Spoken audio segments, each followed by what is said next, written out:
Valvoline Instant Oil Change traffic tip line at 866-676-8477. With traffic, I'm Samantha Canning. This report is sponsored by NobleGoldInvestments.com. The stock market can't go up forever. What's your plan for what comes next? If you don't have an answer, Noble Gold Investments can help. Noble Gold helps investors protect their portfolios with physical gold and silver. Download your free wealth protection kit at NobleGoldInvestments.com before it's too late. NobleGoldInvestments.com.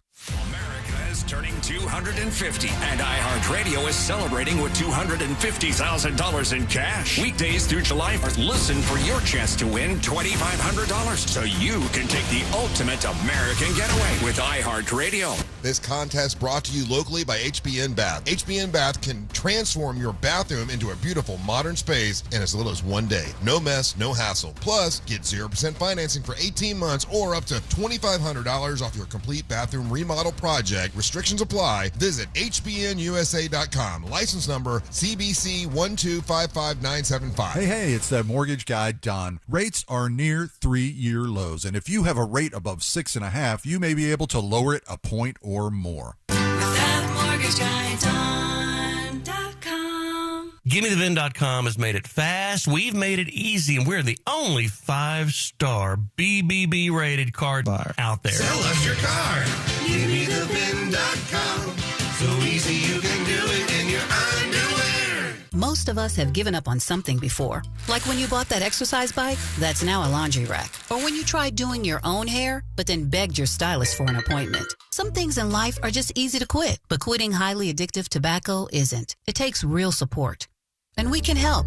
Tobacco Free Florida offers free tools and services to help you stay smoke-free. You may be eligible to receive free nicotine patches, gum, or lozenges. Call 1-877-YOU-CAN-NOW or visit tobaccofreeflorida.com. A family office is a team built to handle the 3 biggest financial responsibilities a family faces: wealth management, tax strategy, and estate planning.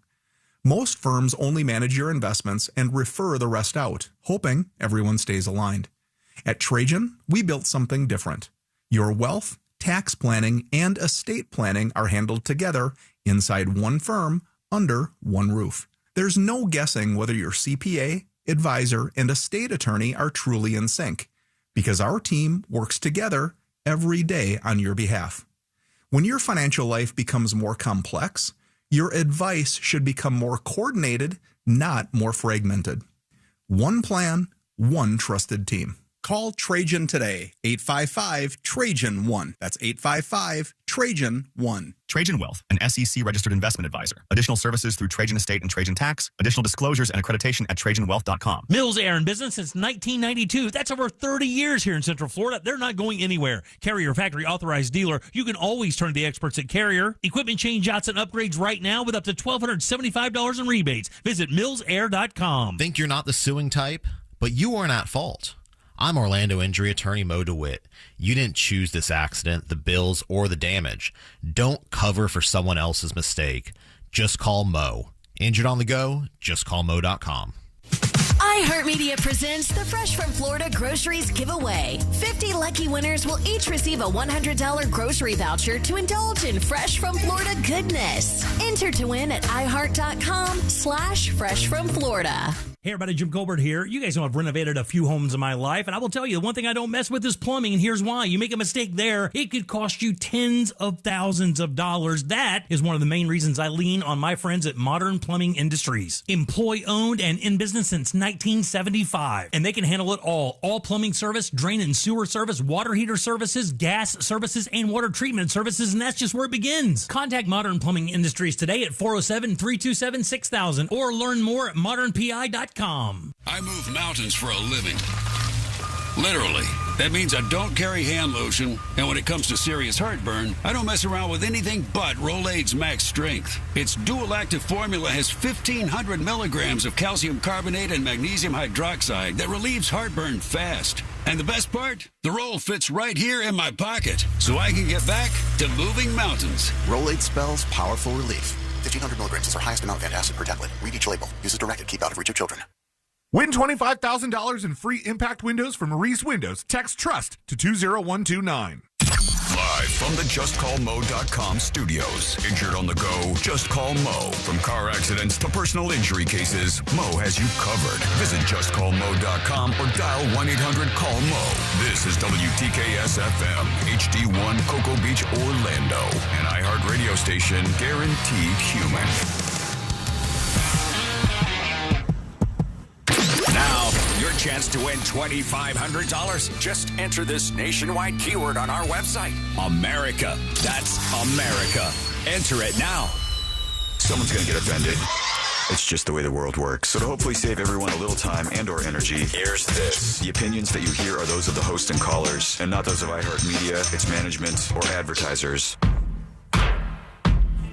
The News Junkie is on. The best friends you never knew you had, running through the most viral stories of the day. The News Junkie starts now.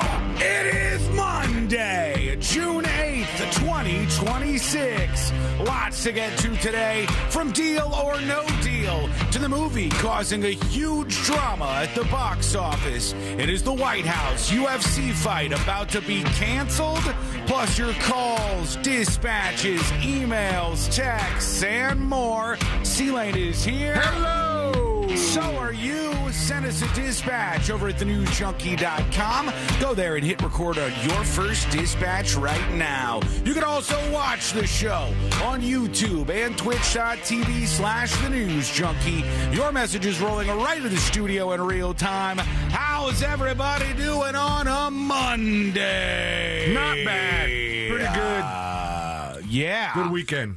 Yeah, was it a good weekend? Yeah, it was good. Good. I got, we had some just like kind of chill friends time on Saturday, and then was able to go see some family out in Norman Beach. Made the drive out there for my uncle's birthday, and just kind of. Was that Sunday? Was that what you were doing on Sunday? Yeah. Oh, I was wondering what you were doing on Sunday. I was kind of radio silent because I was just nobody in my immediate family likes driving. Yeah, no, just quiet in the car. Is that what it is? No, they won't do it. I'm the one that has to do it. So if you realize that, like on our normal text threads where I would be a little more active, I was less active because I'm the one that has to do all the driving. I got to tell you, folks, I was wondering about this. I didn't know if we would get into this particular issue here on the show today, but I was wondering about this. I sent C-Lane a couple of things this weekend, on Sunday in particular, and I'd be like, hey, man, what do you think about this? Or I'll send him a link to something, and he just responds, okay. One point in time, and I was like, all right, okay, I don't know. What did I do? Is he in the middle of said okay to? You didn't watch the video. You driving along, you were like, okay, whatever, yeah, for sure. Also, I have my kid and my mother in the car, and listen. Honestly, when I'm interacting with our text threads in my car alone, that's all good and fine because Siri can just read out whatever you or Josh say, and it's cool. It's even quite funny sometimes when it's like something with bad words in it, or it just sounds hilarious for robot Siri to read out some of the things that happen. But I'm like, listen, I don't know what these degenerates are sending me, so I'm not gonna dare click on it. I don't blame you. It was just I sent it over. Josh responds, gets a little chuckle out of it, and then C-Lane just types okay. Like, oh, all right, maybe he's in the middle of a street fight right now. Maybe who knows? Now we know. All right, here we go. Let's kick off the week. Let's put our ears to the ground, our fingers on the pulse. Let's see what's happening in this great, big, wide world of ours. Over 1 million views and churning over on social media. We go to I-75 in Chattanooga, Tennessee, everybody. Here we go. Pardon me, boys. A gentleman was driving along in his vehicle, and he heard some commotion. And also noticed that I-75 was a dead stop in both directions. All right, so your big interstate here, closed going both ways, traffic full stop like an REM music video, all right? And this guy gets out and goes, what's going on? What is all that noise? What's the hubbub about? Let's listen in. What is happening?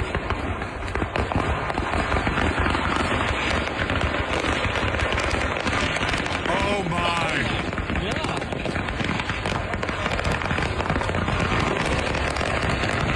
Crowd crowd has gathered at this point, okay? Why? Because a truck chock full of fireworks was in flames, and the whole thing was going off all at once right there on the interstate in Tennessee.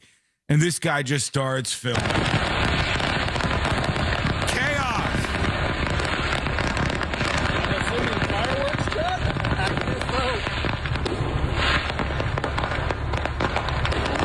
All I could think of when I was watching this was, I wonder how long it took before somebody could approach the truck.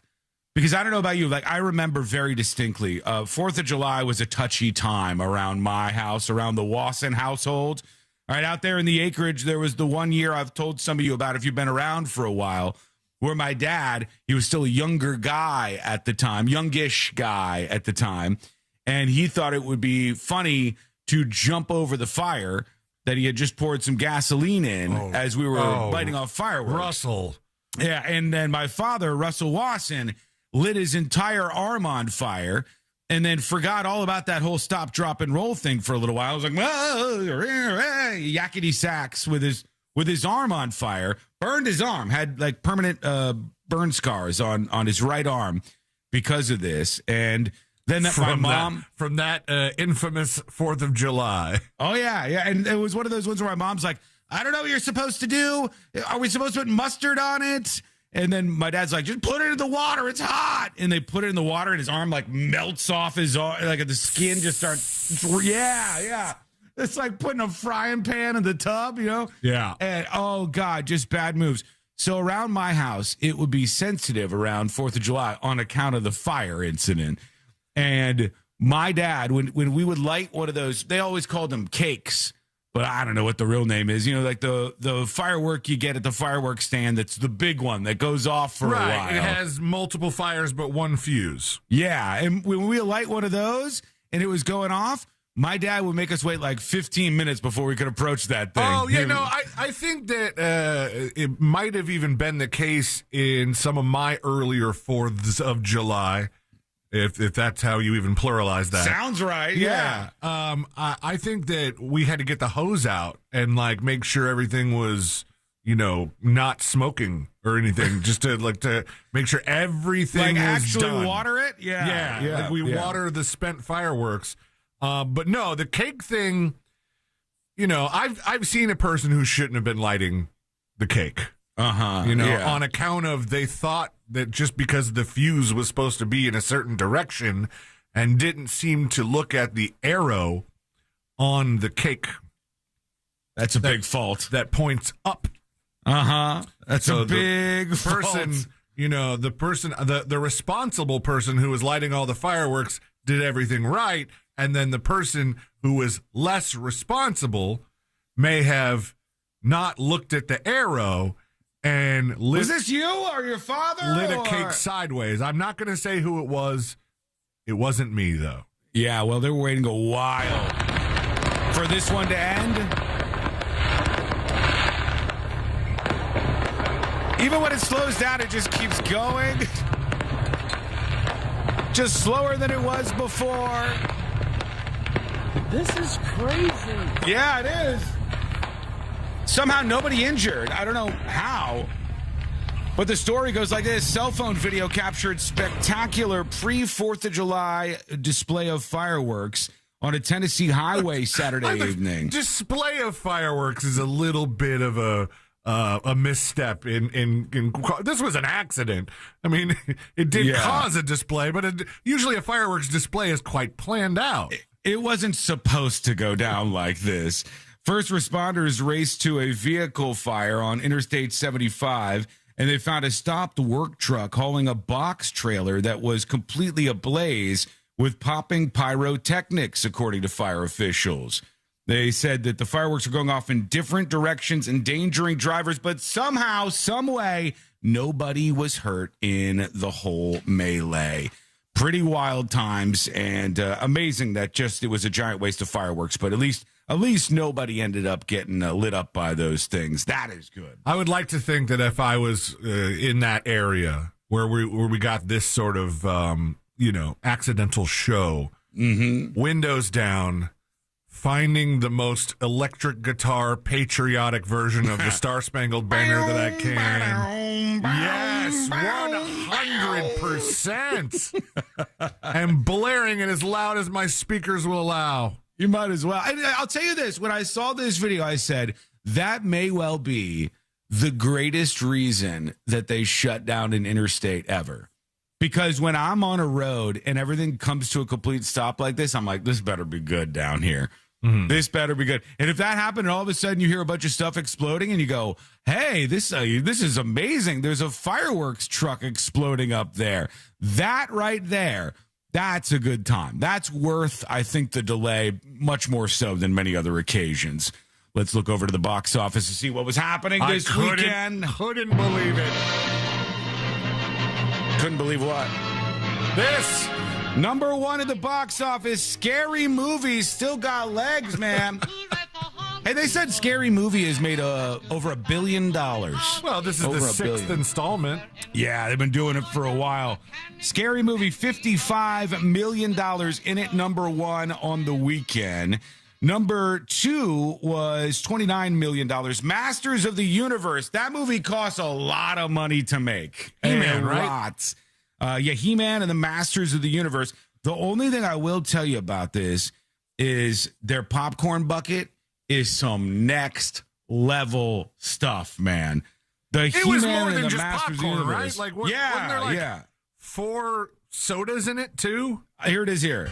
Okay, it's like the castle, the skull castle, and then the turrets of the castle you take off and you fill up with soda, and then the middle of the castle you fill with popcorn, and then the front of the castle you fill with M&Ms. I didn't even see the M&Ms part.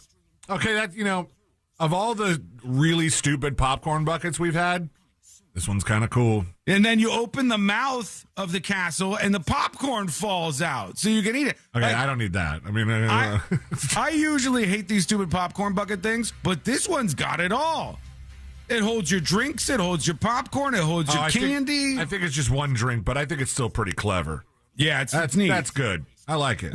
They do these all over the place, and this one was for the Masters of the Universe movie. Number two at the box office with $29 million this weekend. Number three, still with Backrooms in the top three, bringing in $25.9 million. That brings them to over $135 million for that movie. And I think Obsession was 4, right? Obsession fourth at $25 million more. That's at over $152 million. Both those movies did not cost much. And another amazing one in the top 5, Amazing Digital Circus. A lot of people are like, what the hell? What's Amazing Digital Circus? What is this? Yet another incident where there's an Australian outfit that uploaded a premiere for an animated show they were working on. They had made this animated show. They uploaded it to YouTube. And the first episode on YouTube, I think, got well over 200 million views. And then all the other episodes get like hundreds of millions of views. And Netflix eventually said, let's just put this YouTube animated series on Netflix. And it just exploded. And now they launched one of their series finales in theaters, and it made $12.7 million this weekend in at number 5. It's interesting to think about fan bases with something like this, because some of you will be like, all right, what's that compared to? I think the Billie Eilish movie, and she's supposed to be one of the biggest pop stars out there. Her Billie Eilish's concert did like $5 million. This is something most people have never heard of in their life. Amazing Digital Circus, and it packed the theaters and got in the top 5. That's kind of crazy, right? There's yet another one of these situations where it's a little bit of outside of the box thinking that gets a film into the box office. Now you got Amazing Digital Circus that you probably just now heard of, Obsession, and Backrooms. 3 of the top 5 are these upstart movie makers and creators and just interesting different ideas. I love it. I think that's interesting. I think you might too. Could not believe that Scary Movie, especially with all those early reviews coming in saying it just absolutely sucked. Mm-hmm. Offensively unfunny. Not offensive, but offensively unfunny. I have no idea if it was good or if it was bad. We'll take your feedback on it. If you saw it this weekend, sell us on it. Tell us if it was good or bad. Tell everybody else what you thought of this thing. So I don't know. Actually, the cinema score, which is the thing I pay attention to the most, probably, that's what they ask them when they're leaving the movie theater. They say, did you like the movie? What would you grade it? It got like a C or a C plus cinema score, which is not that great, but it did well at the box office. So tell us if you saw a scary movie. All right, when we come back, we're going to get into things full force here on the show. Something happened this weekend. I'm about 90% sure this was a crime. All right. I'm about 90% sure what happened was a crime, but an entire audience watched it go down. I'll explain to you what happened. We'll see what you think about this, and we'll dive deep into everything happening in the world today. All things viral coming up next on the News Junkie. Real Radio is on Instagram at Real Radio 1041. Sponsored by the law offices of Anajar and Levine Accident Attorneys. Call the law offices of Anajar and Levine at 1-800-747-FREE. That's 1-800-747-3733. From the Odoo.com. Hello. Welcome to the show on a Monday.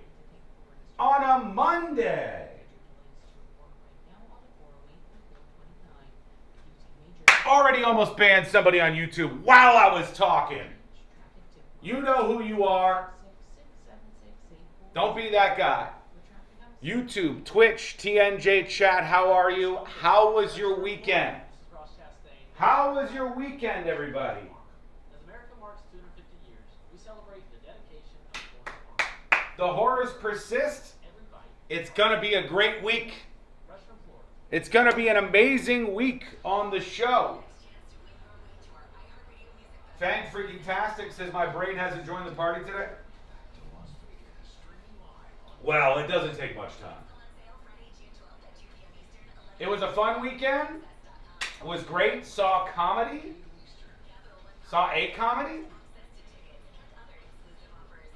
Jesus, how do you get banned 15 minutes in? It's people whining about the contract stuff. And the drama about the contract. Fuck you, shut up. It's a thumbnail and a title for a YouTube video, pal. Okay? I'm trying not to make it Trump's face every day. You want me to make it Trump's face every day? What do you want? I'll let you decide right now. Do you want it to be, like, if it's a political story that dominates, do you want that to be the thumbnail? Do you want that to be the title of the stream for the day?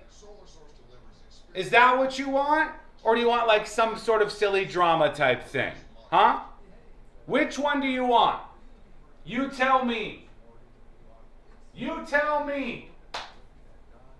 Okay?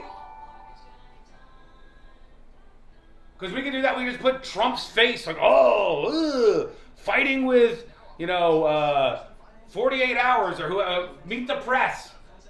We could just put Trump's face on the thumbnail every single day and just do, like, we'll just lean in with a bunch of political stuff.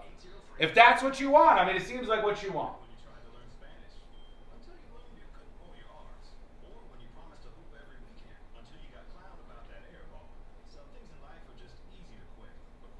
I want it to be Josh Fowler always. Maybe Wednesday.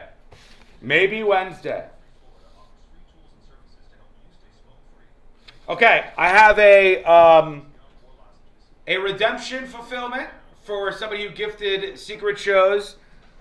R. Willie B wants to ask Mr. Predicto, will the Earth get hit by another asteroid before July 4th? It's kind of dark. Mr. Predicto,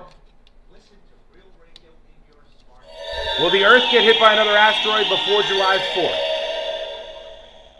The answer cannot be found at this moment. One more time. Mr. Predicto, will the Earth get hit by another asteroid before July 4th? Yes, without question. Excellent. That's good news. Hopefully it hits that one guy's house directly. That's what I'm looking for. Did you see the video of a robot showing off his karate skills and he punched the kid in the stomach? Yeah, we played that on Friday. And there was another one this weekend. There was yet another video of a robot, like, punching a kid. These adorable little kids are just sitting there, like, checking out a robot, and they're getting kicked and punched. And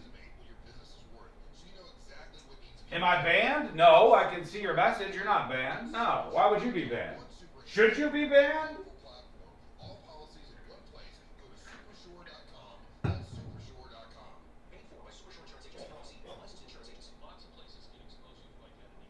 Why would I ban you?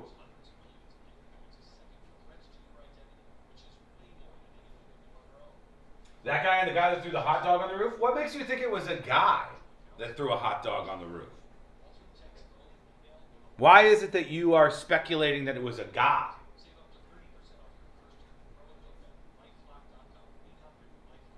By the way, if I ran into you this weekend, thank you. Some of you made my weekend. There was a bunch of people that were incredibly nice and had very nice things to say about the show this weekend. A stunning amount of people that paid for drinks and shots and stuff. So if I encountered you this weekend, thank you. I appreciate you. 90 seconds and we're back live. Hey, Tanya. A girl would never waste a hot dog? Yeah, they would. Yeah.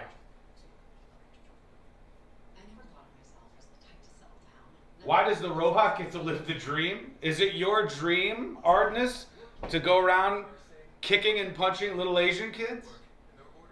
Is that what your dream is? It's not mine. I mean, it sounds like a good time, but I saw another robot assaulting a kid this weekend. Right, yeah, there's a couple of videos now. Mildly concerning. But America's not freaking out yet because they're all little Asian kids. And Ardenus likes it. Ardenus likes the little Asian kids getting attacked by the robots. Yikes. That's a tough take. Tough times. Just children in general? Yeah. No need to compartmentalize them. All of the children need to be attacked. All right, here we go. We're coming back. To moving mountains. Rolade spells powerful relief. 1,500 milligrams is our highest amount of antacid per tablet. Read each label. Use as directed. Keep out of reach of children. Everyone's talking about the FIFA World Cup. But did you know the only place to hear the action for free is iHeartRadio? What on earth have we just witnessed? iHeartRadio and Fox Sports are bringing you every match of FIFA World Cup 2026 live. Can you believe it? Every unforgettable moment, wherever you are. Lock in your preset now on the free iHeartRadio app. Just search World Cup. And don't miss the U.S. men's team's first match Friday at 9 p.m. Eastern. The world will be listening. How about you? For all your plumbing needs, go to modernpi.com. Now, your chance to win $2,500. Just enter this nationwide keyword on our website. America. That's America. Enter it now. Radio 104.1. Your front row seat to the most viral stories in the world. This is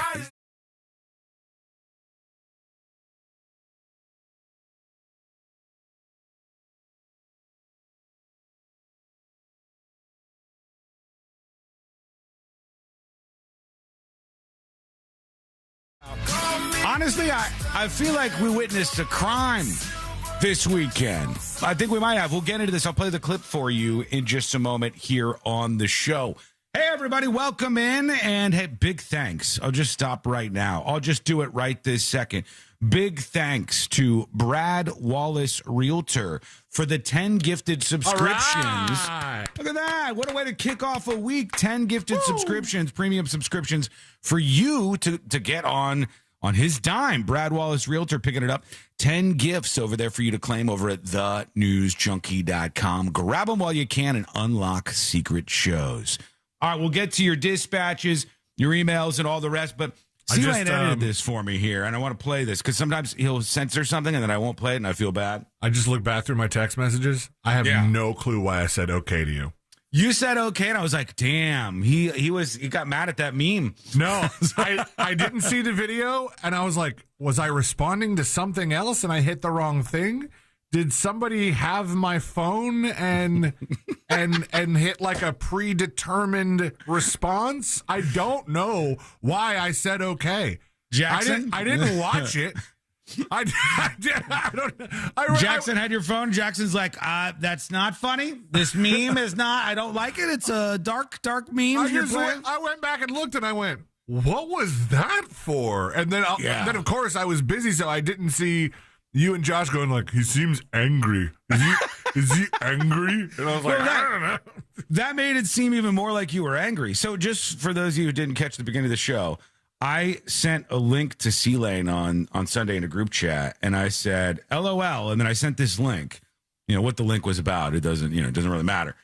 And Josh said, ha, ha, ha, ha, I saw that earlier. It got me good. And C-Lane just responded with, okay. With a period at the end.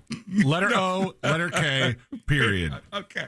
I was like, oh, did I offend him or something? I was like, what? I don't know if he got mad about this. What? No. I didn't, I didn't see it. And then Josh responds, and Josh says, this guy's upset. And I responded to that with laughing at the response. And C-Lane never said anything else. Never. I was like, damn. All right, I found the line in the sand for old C-Lane. I can't tell you guys what the meme was, but you know what I mean. Whoever had the phone, Jackson probably. You listen, Jackson. He did not like it, I guess. I don't even know who I would have been saying okay to instead. Like, I don't. I'll share the meme. I don't know. Maybe I shouldn't share the meme. Well, I haven't even seen it yet, so if you want to share it, I can finally watch it. What if your reaction then is just okay afterwards? It almost has to be by this point. Damn it, man. All right, I thought this was possibly a crime. C-Lane has censored a moment that happened recently at a concert. It happened at a concert. It sounded like it could have been a crime. I've never heard anything like this happening. We need to put this on the Mo list already. But I just want to toss this out to everybody and tell me if you think... Delete all the Lego stuff. Was this a crime that happened here? Because this band was on stage. They're performing in Toronto, in Canada. And there's a bunch of like hardcore bands playing. And one of them is named End It, which is a very hardcore band name. Like, yeah, we're End It. Whatever hardcore music they're putting out there. And that actually sounded better than the song they played, because they play a song at the end of this, and I know that there are people who are into this kind of music. It is not for me, and luckily though, it is enough. They're popular enough as a band that I could look up the lyrics to this song to know where to put the bleeping, because if not, I might have had a hard time understanding just what this dude was saying. Yeah, I mean, when I watch music like this, there's some bands in the hardcore, what I would call the hardcore realm, where I like them. Like A Day to Remember is a really, really good band. Like you want to talk about great songwriting, great musicians, super good live performances, a band that knows how to rock a crowd. Like, I like that kind of music, and I would classify A Day to Remember as hardcore. I think they're really, really good.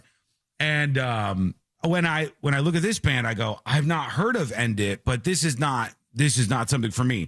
However, this is about what happened. They're up on stage and they called out a member of the audience, and they basically told the audience to kick his ass. Kick his ass. The one guy says, "Kill him." Kill him. Now, they said kill him. I know he was joking, but I mean, at what point is the joke like? This is a mosh pit band. These people are already violent, and they said kill him. They might have said beat him up, and I think ultimately though, they wanted people to rip off the costume he was wearing. Yeah. Okay. So this was Baltimore hardcore band End It. They're on stage in Toronto. They're up there performing. And as they're performing, they see that there's a guy wearing a costume in the crowd, a banana costume. Here's what happened. We're just going to address it. You want to do it now, or you want to do this now or later? Banana guy. Banana man, come What's going on, man? You doing, man? No. You look really old to be a banana. You don't get rewarded for doing that. No. Not good. He wanted the attention, and now he has it. Now everyone here has to kill you. Okay, all right. So we have escalated. All right, folks. Really quickly. I bring this to your attention to say, is this a crime? If you're a band and you're like, there's a guy in a banana costume, attack him. Like, how is that not inciting a riot? Or I know there's got to be something. Well, I don't know what the charge would be, but they literally just said, kill him. I'll bring it back so you can hear the guitarist, who's the bass guitarist, is like, kill him. He wanted the attention, and now he has it. Now everyone here has to kill you. Now, if you strip the banana, you get this lovely set list. That's the biggest set list I've ever Just seen. saying, he was asking for attention. Now you got it. And now everybody's starting to grab at the banana and rip off his costume, because not only are they saying they want you to attack the banana man in the audience, but they've offered now a prize. There's a prize if you attack him and strip off his banana costume. This is just some guy who's come to see the band perform. And I mean, it's kind of like a little annoying that he dressed up in an attention-seeking banana costume, I guess, but are we not liking seem stuff that like that? Like, I don't know. It used to be fun when somebody would dress up as the Green Man from Always Sunny in Philadelphia. Yeah, it seems like you see this pretty commonly. I didn't think it was that big of a deal, but they're like, get him. Hey, get in. I know. I still got a second, but my fault. The IDF, free Palestine, Israel, and now they're just attacking the banana guy.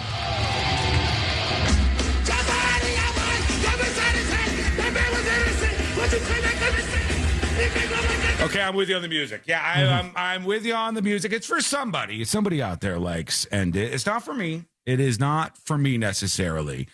And he brought in Israel and Palestine because, of course, that's related. Of course, we have to talk. F the IDF, attack the banana man. Get the banana. Maybe the banana man's a Jew. I don't know if that was a twist in this. I don't think it was. They started getting his ass. And they're just ripping his banana costume off, jumping on him. I don't even know where he is now. He's lost in the crowd. The biggest crime is that song, I think. But literally, can a band do that? Can a band go out on the stage and go, hey, there's somebody out here with a shirt on or a costume on. Get him, kill him, attack him, rip his costume off right now. And then I don't even think if the guy was doing something that everybody disagreed with, that would be okay. Like, I've seen, like, you know, people get in fights, or if a band notices that some guy is being inappropriate with a woman, you know, who's like a crowd surfing or something like that. Yeah. And usually that would be something they'd be like, hey, security, this guy out of here. But you can't be like, hey, this guy just went for a boob grab. Everybody beat the crap out of him. Right, because they will. The audience will do it. Yeah. Like if your band is up there and there's some fans, the audience will do it. Bootsy says there's always blood in the banana man. Mr. Snackman on TNJ chat says, hey there, local 2000s hardcore kid here. I go to hardcore, deathcore, and metalcore shows quite often. Banana costumes at these shows are pretty frequent, and it's a commonality to rough them up in the pit, crowd surf them to the stage, etc. Is it really? I had no idea if that's the case. So like it's a common occurrence if somebody wears a banana thing. It's like you've opened up yourself for this. That may be something I'm not understanding here. If that's the case, more people weigh in and confirm, Mr. Snackman. I don't know if the court of law would accept. Well, it's pretty common. You should know that if you're in the banana costume, you're going to get a little roughed up at the show here. Maybe. I don't know. They said the terminology used is break down hits, punch somebody, or kill someone. It's just inside engagement. But I legitimately want to know if a band on the stage, even if this is sort of a bit that happens at these hardcore shows, if they say, hey, there's a guy out there in an Elmo costume, everybody kick his ass.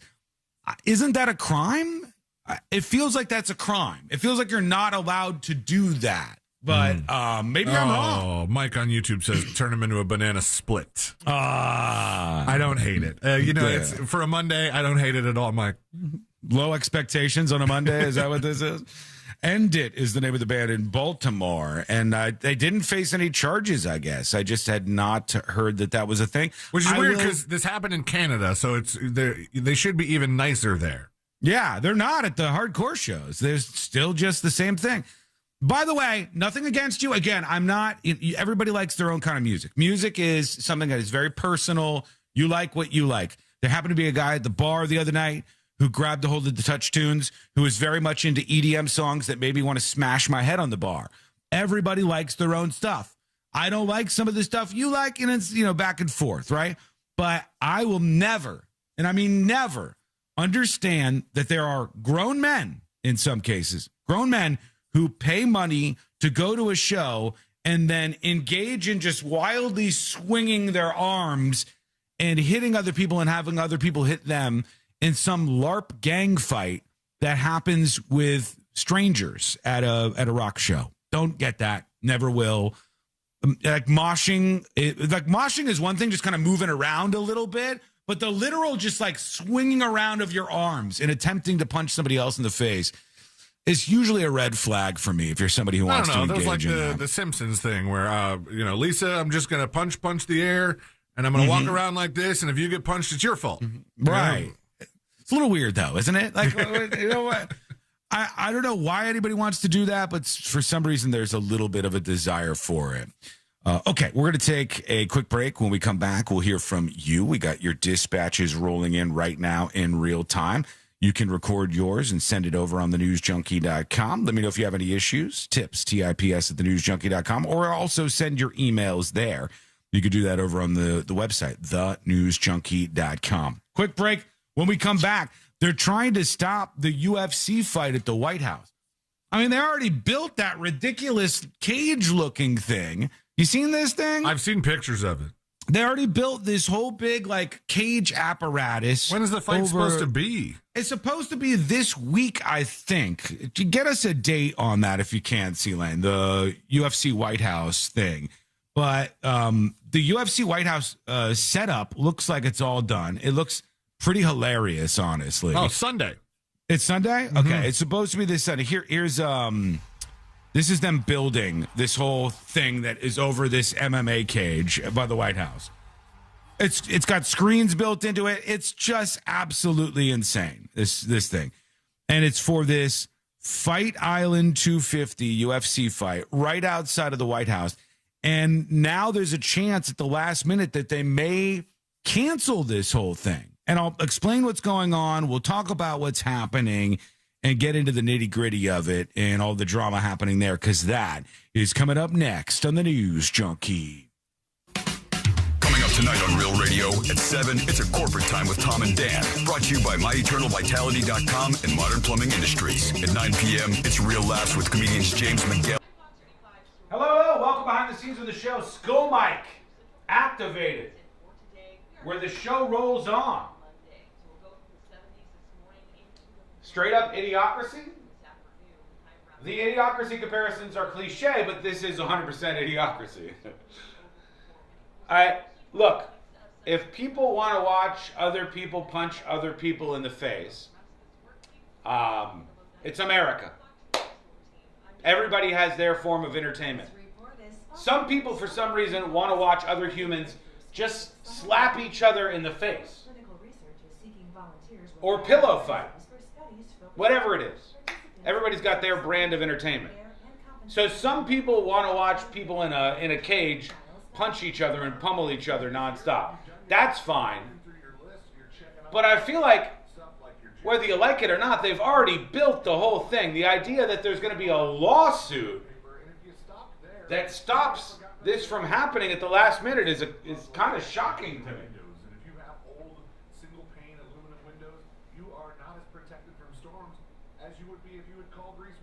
That's fine, but doing it in a different location? Well, I mean, it's already there. They've already built it there. A day to remember is crabcore? What is crabcore? What is that? Oh, is that you in your new pool, Beehaw? Beehaw's in her new pool. She got a redneck pool. It's one step or two steps above inflatable. But it's hot. So I'll allow it. Couple minutes and we're back live on the show.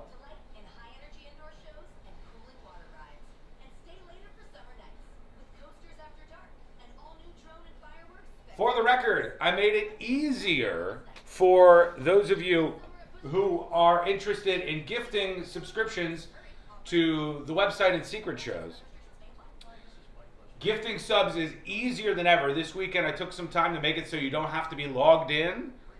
So if you just want to quickly gift subscriptions, you could do it. It's a couple of clicks, boom, boom. And then if afterwards you want to claim the prizes or the redemptions that you can get, you can do that. Speaking of that, I also added that on the website. So I'll show you quickly here. If you go to thenewsjunkie.com, you can now scroll down and you'll see top gifters. We see BDM Bread with 40, Cyclonus, and then Sun State John. Then it says gift, leaderboard, and then rewards. And when you click rewards, you can see what you can do. There's a new sticker, a Fickle Gifter sticker. We have a couple of the No Shit Warlock pins. Random magnets are always there. And guess what? Not only did I process every single gift that was sitting there waiting in the queue for me, every one from like the last several months, those are all in the mail and headed your way. Not only did I process that, I made it easier so I could process them every single week like this. Now let's add our latest gifter to the list. Brad Wallace, Realtor. Here we go. Let's see.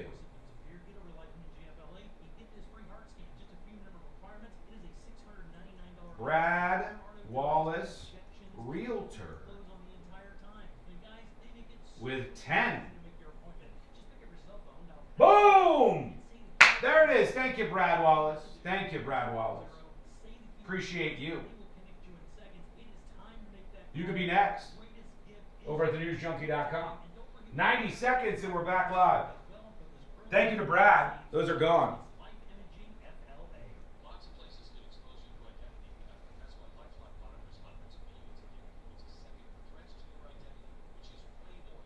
I did try to find one, but I'll wait until Shawn is in the middle of a serious story.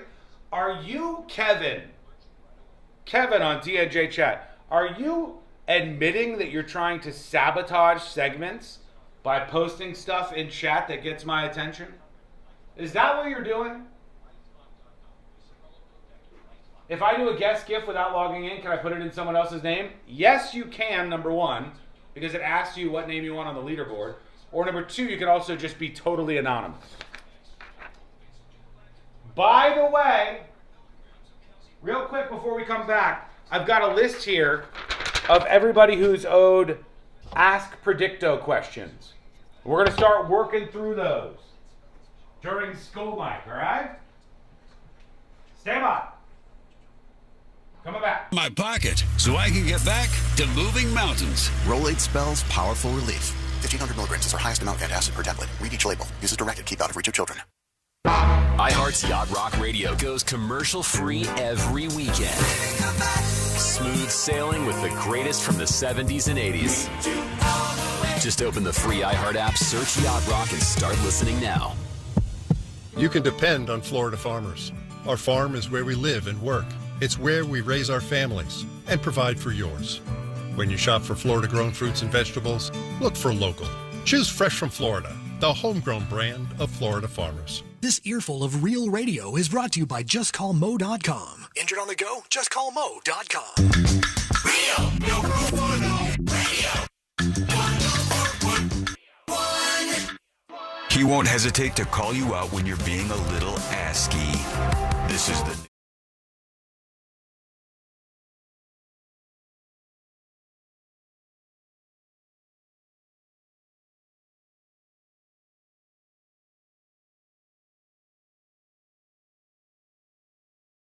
A Monday rolls on, and I must tell you, we're excited. We're going to be chatting with our friend Amy Caulfield to Fox 35 in just a bit here on the show. Learn more over at thenewsjunkie.com. There's supposed to be this big UFC fight at the White House, but now I'm hearing there's a chance that they could cancel this thing at the last minute, which seems so crazy to me considering they've already built this whole apparatus. They've got everything ready to go. I mean, it's preposterous, but they've built like a whole almost arena, you might say, outside of the UFC or outside of the White House. There's this UFC setup. And It's unbelievable. It's like a cage. Would you call that a cage? What would you call that, C-Lane? I think. What the hell is it? I mean, it's like it's a cage that they fight in, but then around it there's this huge structure. Yeah, a structure. Yeah, like the structure is so big you can't see the White House from some angles. True. It's like this massive like arena overhead thing that has a screen on it all over the place. Or maybe that's just because this is the overhead shot, and what they really needed was when it was the structure needed to be so big that when you were closer, you didn't miss the White House. Like they got it, the arches or whatever you would call that thing that they built. This little, is it like a pavilion? I mean, if it rains there. It is covered a little bit, not all the partially. way. It's partially covered, and that's where they hang the lights on and stuff to do their lighting for the UFC fight. It really is like a really zhuzhed up trussing for this UFC fight because of the need for lighting and all that stuff. But I think maybe they did have to do it high enough so that at ground level for all the camera shots, you still see the splendor of the White House in the background. Is this part of the Freedom 250 stuff? I think it is. I think this is part, like, it's so confusing what's going on for this 4th of July thing for America's 250th anniversary. I saw one thing this weekend from, here it is, from the Freedom 250 Twitter account, which is a nonpartisan organization delivering presidential level celebrations for the 250th birthday of America. And they said, like C-Lane had pointed out, it's not just like one day or something. It's June 25th. So that's after this UFC fight then, if this even happens. No, the UFC fight is on Donald Trump's birthday. Okay. After all of that, you have the Freedom 250 Happy birthday event, to me. which they call the Great American State Fair on the National Mall, July 25th through June 25th through July 10th. RSVP today? I have to RSVP? What the hell? A Ferris wheel overlooking the monuments. They would celebrate America's 250th birthday and ask us in French to say that we'd be there. Yeah. A Ferris wheel overlooking the monuments. More than 150 exhibits from all 56 states and territories. Thought they made a mistake there for a second. No. For a second, I was like, did we bring some? We got some new ones? Are they counting Greenland? What are we doing?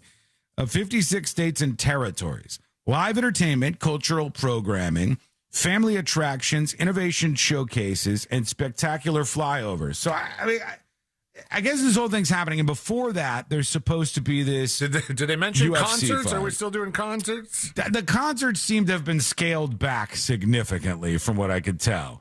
But this lawsuit aims to stop the event that's supposed to go down this week at the White House with this UFC fight. And the lawsuit was filed Saturday of this week, and it was filed against the federal government and asked the judge to stop an Ultimate Fighting Championship event on the White House lawn scheduled this week. Now, to be clear, I don't care about this UFC event at the White House much either way. It doesn't mean much to me. It doesn't affect me much in my life.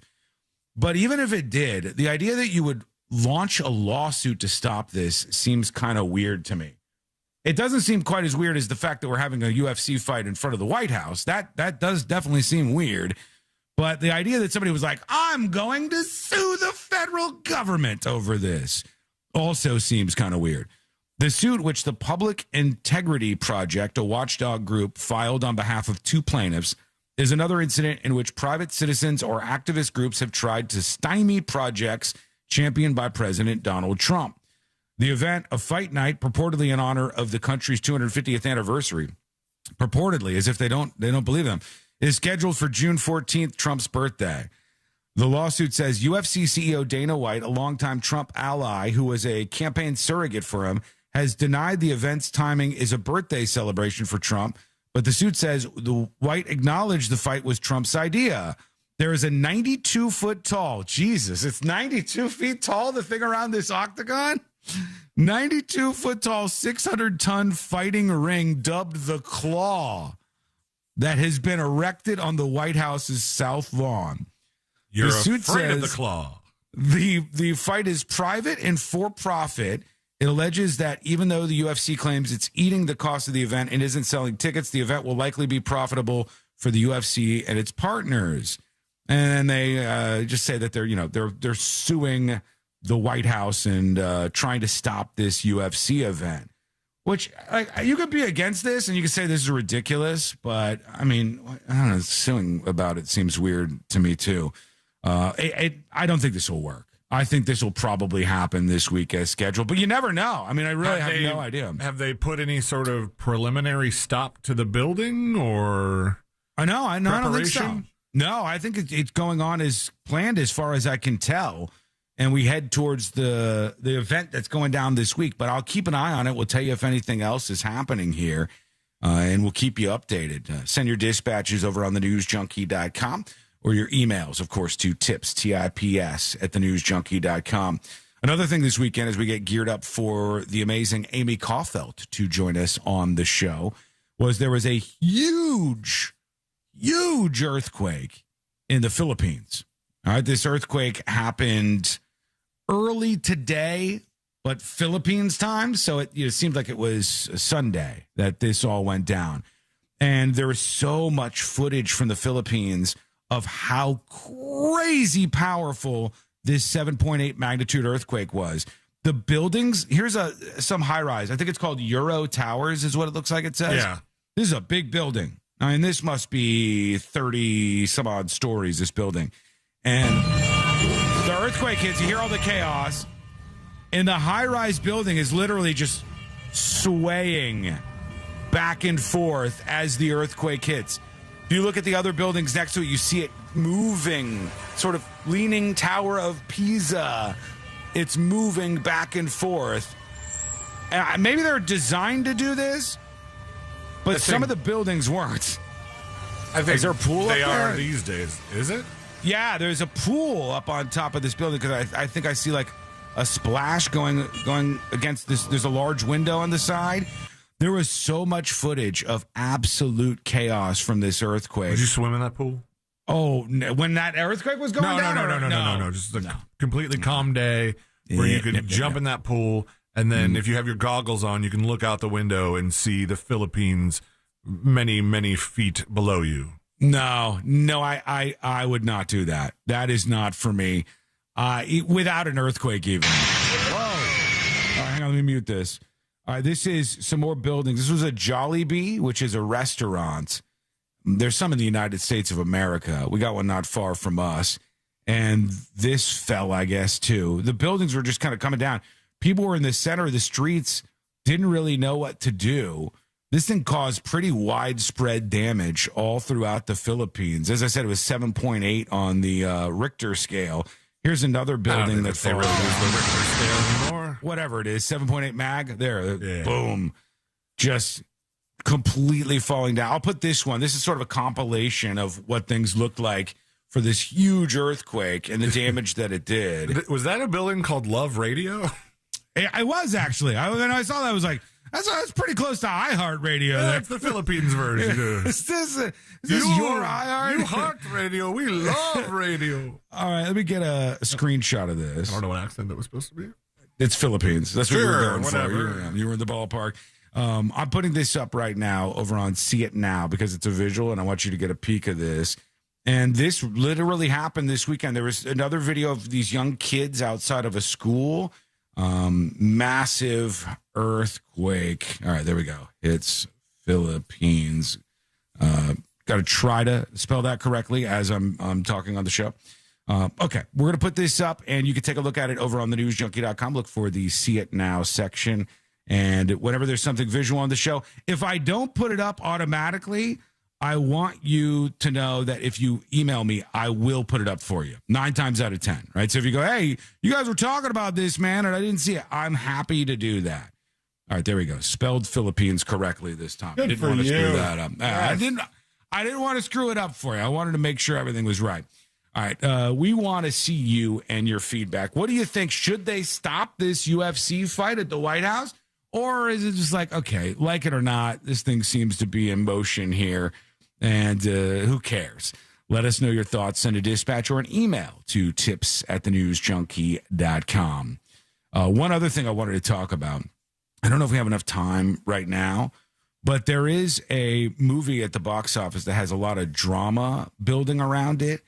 And I think you're one of the few people that I've talked to that has not seen it. But you don't go see a lot of movies at the theater. I haven't been to the movie theater in a while.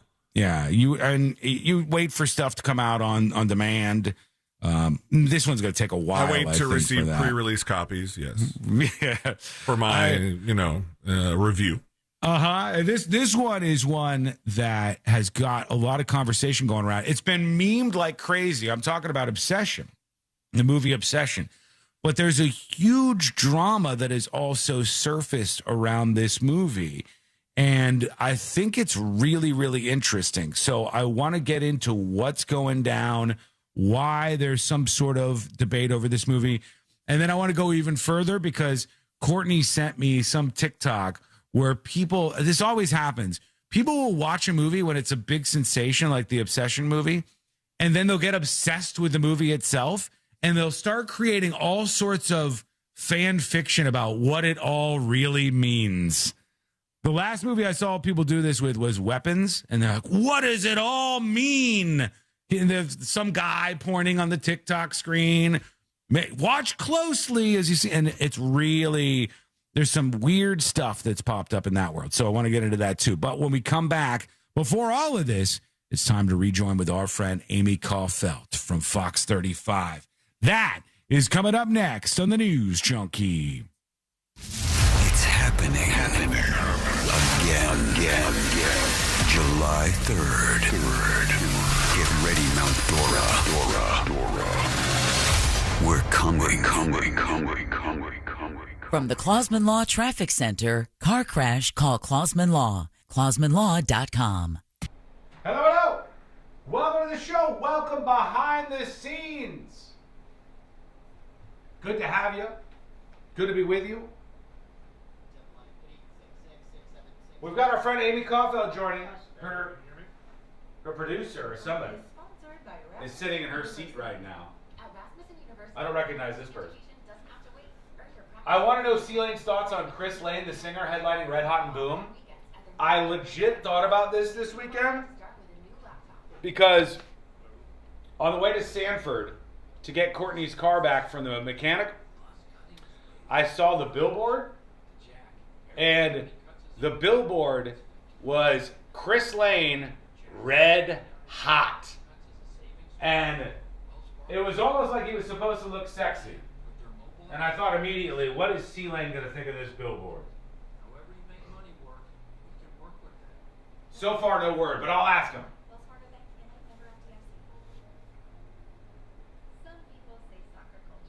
I will ask him. Meep says too many echoes. Too many echoes for what?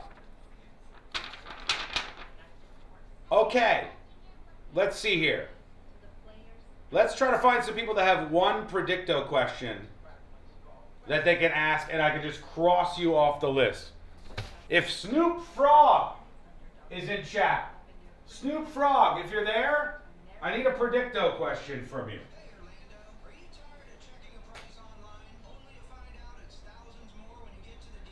If you're not, we'll get back to you at another time. I can't believe Weapons movie won Oscars. Seriously, says Catmaster? What do you mean? You didn't like Weapons? Weapons was good. It was a clever movie. It was well done. People really liked it.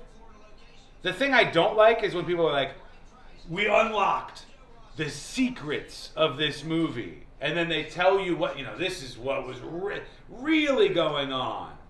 And I think, I watched the movie. I know what they were trying to tell us. I know the story they were trying to tell us. But you can't just accept that story, and you have to be like, there's secret meaning behind all of this stuff. People always do that. Calling for Snoop Frog in the spirit world. If you're with us, make a noise. I don't see him in here. Well, when he's around, remember, folks, next time we see Snoop Frog, we got to cross him off the list. We have to get a question for Predicto from Snoop Frog with 2 G's because he's from the streets. Amy Caulfield is with us, ladies and gentlemen. She's on the grid.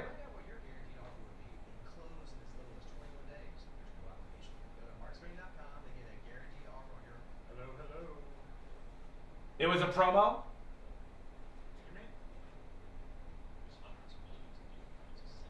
Room is definitely up for what it's worth. Hello, check 1, 2. No, I got nothing going into there.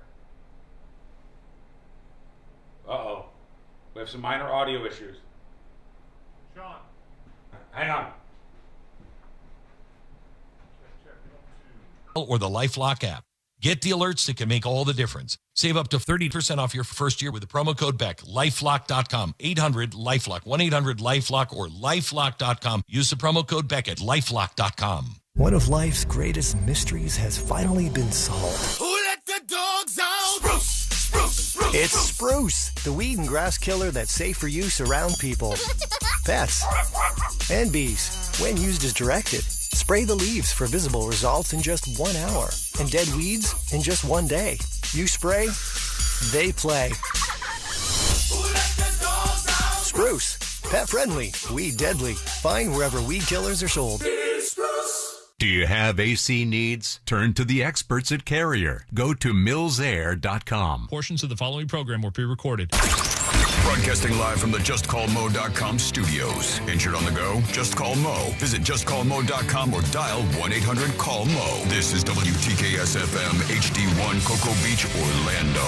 An iHeartRadio station. Guaranteed human.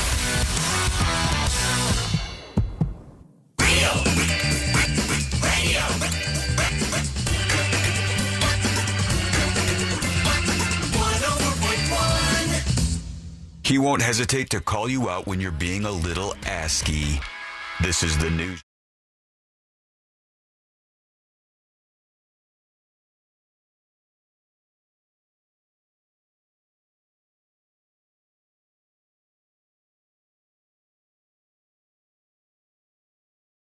It's so good to be with you. We're going to try to join our friend Amy Caulfield in just a minute here on the show. Forgive me, I'm shaking through the cobwebs here today. But you could join us and keep things rolling along on a Monday with your dispatches and your emails and all the rest. Celine, did we get a connection to Amy Caulfield? We're working on getting her audio. Okay. Austin, we did some minor work. This Never was just like minor. A couple of weeks ago, she can't hear anything. Yeah, she said, we're going to try to change the audio feed to Amy Caulfield because some of the audio pipelines have changed around a little bit, and she can no longer hear us from her side. So Celine has to try to switch some up. We will get that fixed, hopefully momentarily, and then get to Amy Caulfield if all goes well. I did see a crazy story that I wanted to hit on real quick while Celine tries to button that up. This weekend at the airport, there was somebody that got straight through security and was able to board a United Airlines flight. They had a fake boarding pass. I don't know if you just like print that out or where that comes from or what happens. They had a completely fake boarding pass, and they still were able to get on this United Airlines flight. And here's some of the details. Let's see what happened here because I thought this was interesting. Hey, Rebecca, good morning. Yeah, as we gear up for another very busy summer travel season, now we're seeing another security breach at one of the nation's busiest airports, like you said. Take a look because it happened at Houston's Bush International Airport, and authorities arresting a 25-year-old man, accusing him of sneaking onto a United flight last month with a fake boarding pass. Now, while the plane was taxiing to the runway there bound for L.A., the stowaway was allegedly in the bathroom when a passenger alerted flight attendants. The plane returned to the gate where it was met by police and explosive device unit and the FBI. The TSA says that the man did present a valid boarding pass at security and did not have any prohibited items with him, but court documents allege that the boarding pass was for a ticket that was canceled and it appeared to be altered. So they had some ticket that was canceled and that they think had been altered, and yet he still got onto the plane. And I guess the guy, I don't know what he was trying to do. I don't know what this dude's goal was, but he was trying to do something, and he had locked himself into the actual bathroom facilities on the plane. And I don't know how you do this. Maybe you just search for fake boarding pass or you find one some other way, but it seems pretty suspicious that this was happening. MFQ says, how does that happen? The boarding pass has to be scanned. The boarding pass gets scanned, But it's not until you're all the way at the gate. And then, even then, you're right. Like, it would seem that it would be a thing where they would go, bloop, they hit everybody's boarding pass and they go, well, sir, yours has been canceled. Or they would notice that this person's had been messed with in some way. Maybe they explained it here at the end of this story. Investigators say the man then snuck past busy gate agents and onto that plane. And it turns out he was actually turned away an hour earlier for another United flight by another gate agent. So obviously something went very wrong here, especially if that ticket was canceled before. He has a bond hearing later today, George. Jeez. All right. So the guy now has been arrested. This all unfolded, as I was saying, at Houston's Bush Intercontinental Airport. And, Intercontinental. Yeah, they got this guy. It just seems really weird, though, that they wouldn't have noticed this. Like, if you're scanning tickets, it should say whether the ticket is canceled or not. I would think that would be like the most basic thing that it would do. It would be quite an oversight to not have that in play. Yeah, it seems that way. Did we got the audio up? I think we do. Let's see. Amy, can you hear us? Hi, guys. Yeah, I don't know what happened. I'm sorry. Oh, there you are. Okay, we've got her. No, Is she on the phone? She is on the phone. Okay. All right. We'll take this for now. Do I sound terrible? No, it's first of all, you sound fine. Any Amy is good, Amy. You sound fine. Second of all, this is not your fault. It's Austin's fault. Austin messed with something. Whenever he comes into my studio and he starts hooking new stuff up and he starts hitting too many buttons, I get worried. And here we are. Now we're right stuck. So I'll get him to fix it. It's my fault or his. I'll get him to fix it. But how are you doing? How was your weekend, Amy K? I'm good. It was good. Actually, it's a great weekend. I went to, okay, so I have to tell you guys the story because it's funny. So I get a Facebook message a couple of months ago from Brevard County Sheriff Wayne Ivey. Mm-hmm. And the message just said, Amy, call me, with his phone number. And I was like, uh-oh, what did I do? What did you say about Wayne? The sheriff is telling me to call him. I must have done something, or like I was nervous. I don't know. I was nervous. So I call him, and he was like, hey, we're doing this cool thing. The first time we've ever done it, it's called Brevard's Got Talent. And he's like, we're going to like basically do this, kind of like the show, but just Brevard County. And we're going to have people, perform, and we're going to raise money for, they're wanting to put money towards a new animal shelter in Brevard County. And there's a lot of, the sheriff's really big into animals. So a lot of like pet charity kind of stuff. So anyway, So I went. I had the best time. So that was my Saturday night. Went to Brevard's Got Talent, and I was honestly blown away. I kind of went into it with like my expectations were not high. I was like, well, okay, like what was that? National shows, right? Like you're not impressed with Brevard? No, I mean I just wasn't like it's not going to be as good as America's Got Talent, whatever. But no, these people were amazing. And actually, the first guy that sang, his name is Big K, Big Country, and he actually wrote a song that you guys use on 104.1. So I thought that was actually kind of cool. Really. So yeah, they like even showed a picture of him, and there was like a picture of like Russ and monsters and everything. So I was like, yeah. Anyway, I heard him. You know what I'm talking about? Big Country, big dude. He was actually incarcerated for a while and turned his life around. That's what it takes to be a country star these days. You have to do some hard time, and then you get out and you become crazy rich and covered in tattoos. Yeah. So who was the winner? Rich, but he's really good. So the winner was actually, you guys, this is wild. The winner was a contortionist. Do you know what a contortionist is? Yeah. You move your body all around. Okay. And yes. Yeah. So she is a young lady who is a contortionist, and then the second place winner was an aerialist, which I was nervous about that because we were in the Florida Tech gymnasium, like where the basketball team plays. Yeah. And this young lady was like doing her aerial work, like basically attached to like this thing on the ceiling. Anyway, it was amazing. But everybody was really good. It was a lot of fun. So Brevard definitely has talent. I was impressed. So it sounds like a full-on production they had going on. Oh yeah, it was wild. It was wild. They put a lot of work into it, and they raised a lot of money, and hopefully they'll get a nice new animal shelter at some point. Isn't it a great gig when you're just the judge of something? It's such a great gig being a judge. Uh-huh. You just sit back and you're like, okay, now people are going to try to impress you, and then you just say how you feel about it. It's one of the best gigs you could possibly get. I was the judge at a comedy show one time, Amy, It's a legendary moment. Yeah. People really loved it. They thought I was the best judge there ever was in the history of He was ever. really mean. Did they throw stuff at you?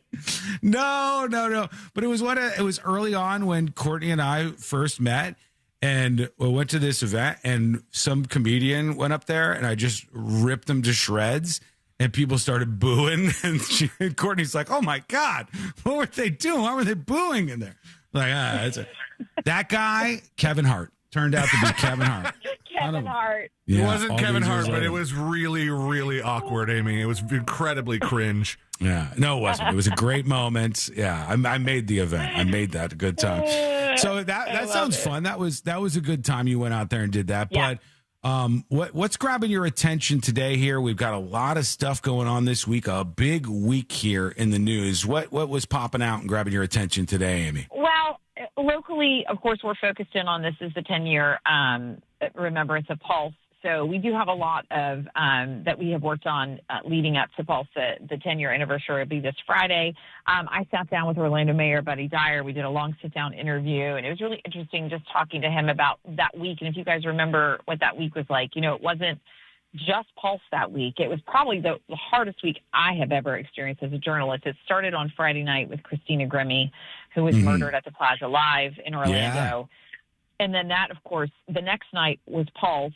And then a couple days later was when the little boy, Lane Graves, was killed by the alligator outside of the Grand Floridian. Remember, he was in the water. Oh, I forgot about that too. That was all at the same time. Yeah, it was all the same week. It was basically like there was I think a day break in between Pulse when we were still reeling from Pulse, and then the Lane Graves the alligator story happened a couple days after that. So anyway, we just talked about what that was like and what it was like for him to, to try to navigate, the national media. You remember President Obama and Vice President Biden came to Orlando that week to pay their respects. And he was, had these ongoing talks with the White House to try to figure out. The White House was like, well, how can we help? And he said that he actually ended up using the White House to help get around some of the HIPAA laws at the time, because these emergency rooms were filled with people trying to find their loved ones.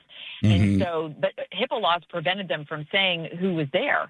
And so he said the White House helped them to navigate that. Anyway, it was a really interesting discussion. So we're going to be running little bits of that throughout the week, and then we'll have more on it on the actual anniversary coming up on Friday. So that's a big story for us. And then the other story that's getting actually national attention is the Jonathan Rinderknecht story. Are you guys following this? This is the guy who is accused of setting the Palisades fires.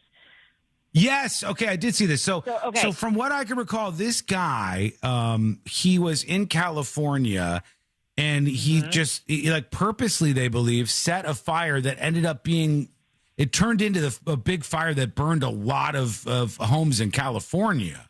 Yeah. Accused of killing 12 people. I mean, this is going to be a massive trial. So that trial starts today. The connection to us here in Florida is that he was arrested in Melbourne. But I don't know if you guys know a lot of the background of the story, and this is going to be a really fascinating trial to watch. So apparently, according to the U.S. Attorney's Office, this guy's just 29, by the way. It was New Year's Eve. He was driving an Uber. The people who were in the car with him that night said that he was being highly erratic in the way he was driving, that he was mad at the world. The people who he dropped off said they were actually concerned, like, this guy, there's something off with this guy. This isn't normal. Turns out, upon digging into his computer and other things, the U.S. Attorney's Office alleges that he was upset that he didn't have plans that night, intensely angry. He was ranting about capitalism. And then supposedly after these people got out of the car that he dropped off, that is when he started the fire.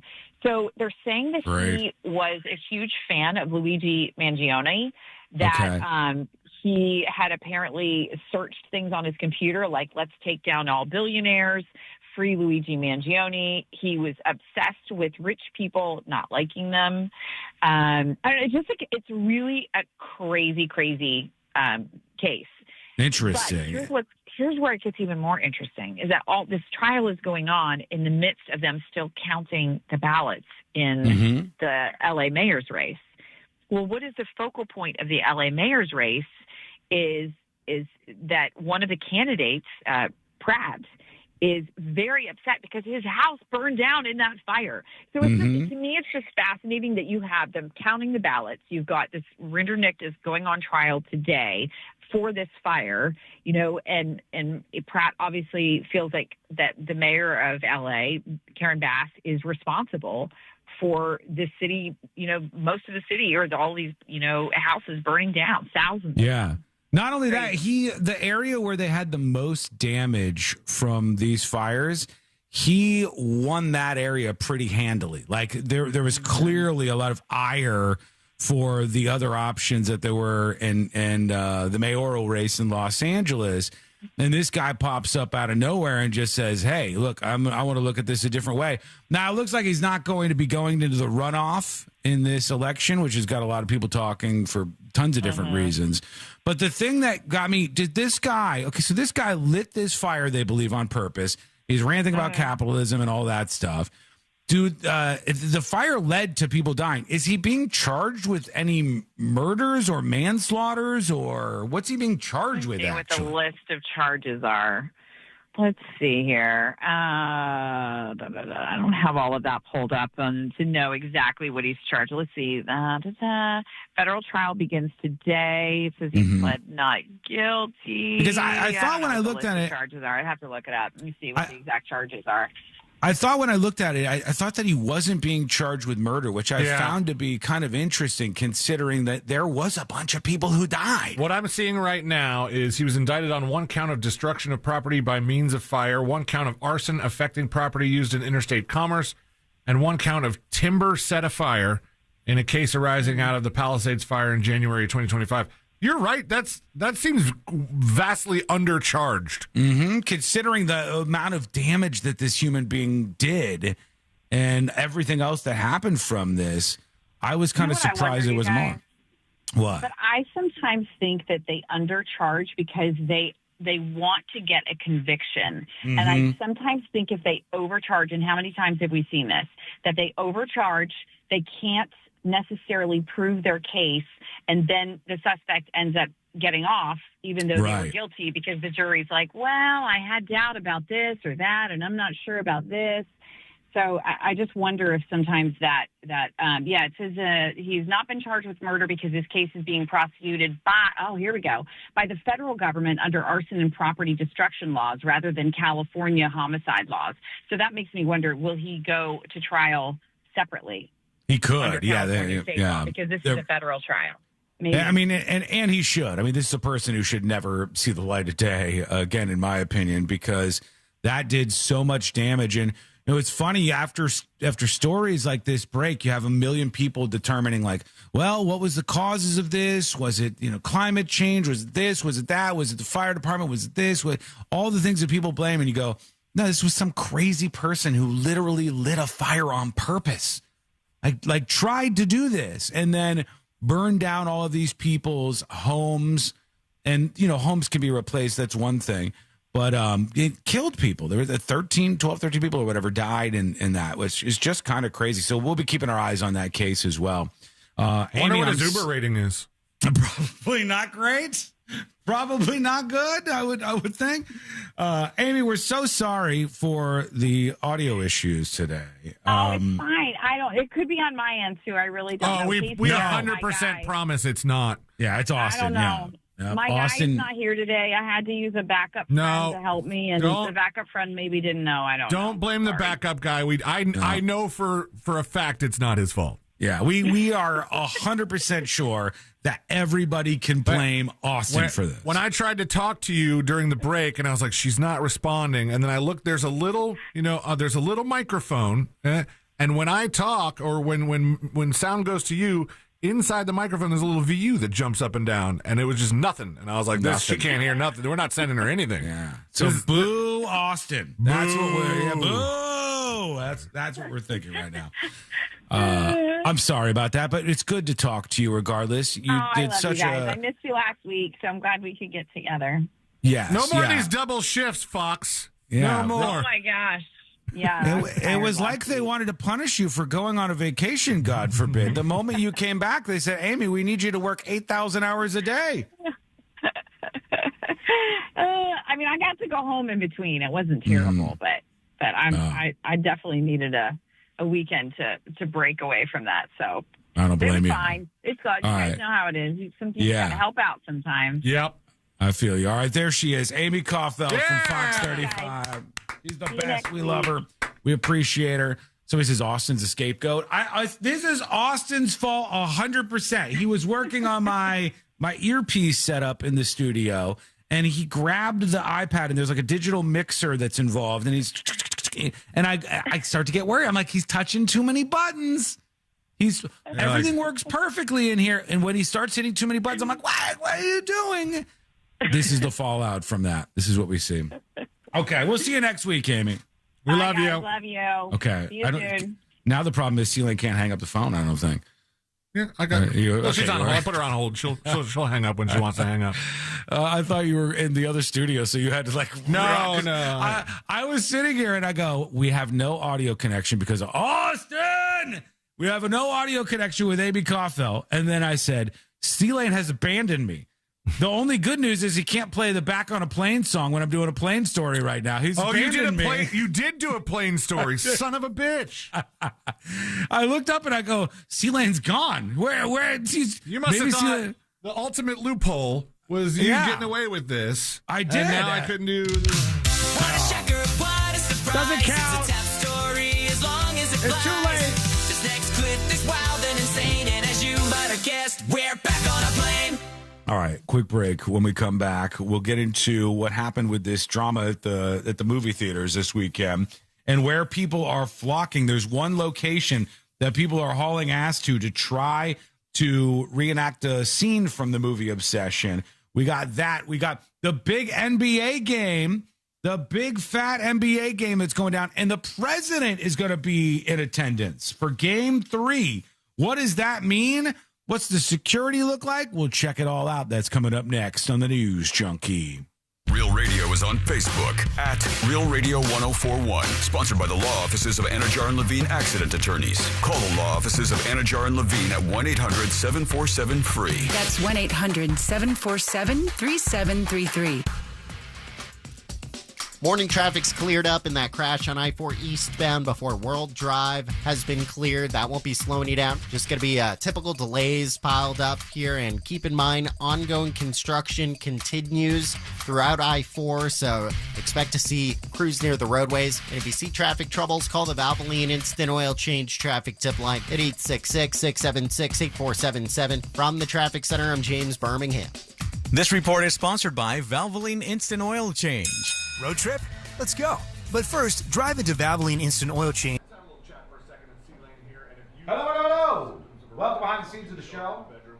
It might be a time to call Premier Men's Medical Center. You know, if you're still depending on pills every time, that's more of a Band-Aid in a Premier Men's Medical Center. They've got plenty of other options. Austin! Most is surgery, and if you let stuff like this go on for too long, Austin messing with too many things. Unbelievable. They shut down all the watch parties within a radius around Madison Square Garden. Yeah, I saw that. Trump's going to be at the Knicks game, and they just had like a mass stabbing at Grand Central Station, I think, or somewhere right pretty close-ish. So they're super worried about the security, and so it's going to be an interesting thing when Trump goes to the Knicks game tonight. We'll see what happens. And yes, we do. We have World Cup stuff starting up this week. I did see the soccer story in TNJ chat over the weekend where there was some soccer player who fell out and had an emergency while he was out there on the pitch. I'm not sure if that guy was headed to the World Cup, but that was scary.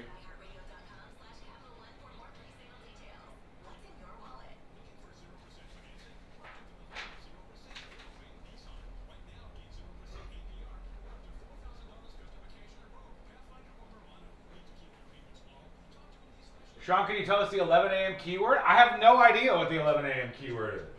11 a.m.? You mean the 12 p.m. keyword? The 11 a.m. keyword isn't going to do you anything right now. You know that, and I know that. That ain't going to do nothing for you.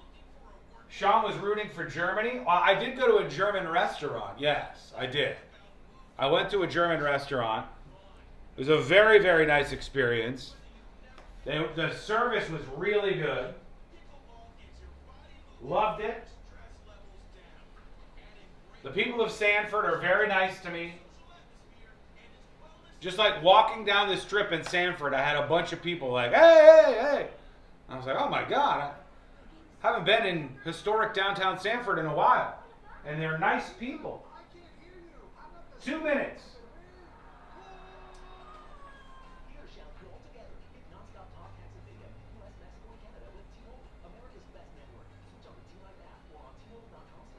Hollerbox, yeah.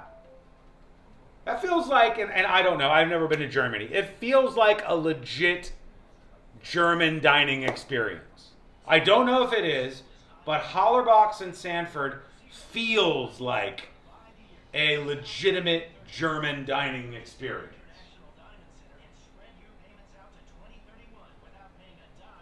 I forget Penn Station is right beneath Madison Square Garden. Is that the station where the stabbing was? Was it Penn Station? Obviously, that's a big security issue when you got the president in attendance. You know what's crazy? They have said to fans of the NBA and the Knicks, which hilariously includes an almost exclusively gathering of the wealthiest people in Manhattan. They have told them that they need to be at the Knicks game tonight 2 hours early. They have told people attending the Knicks game tonight, you have to be 2 hours early and you have to sit in your seat and just sit there and wait for 2 hours until the rest of the place fills up and they start the game.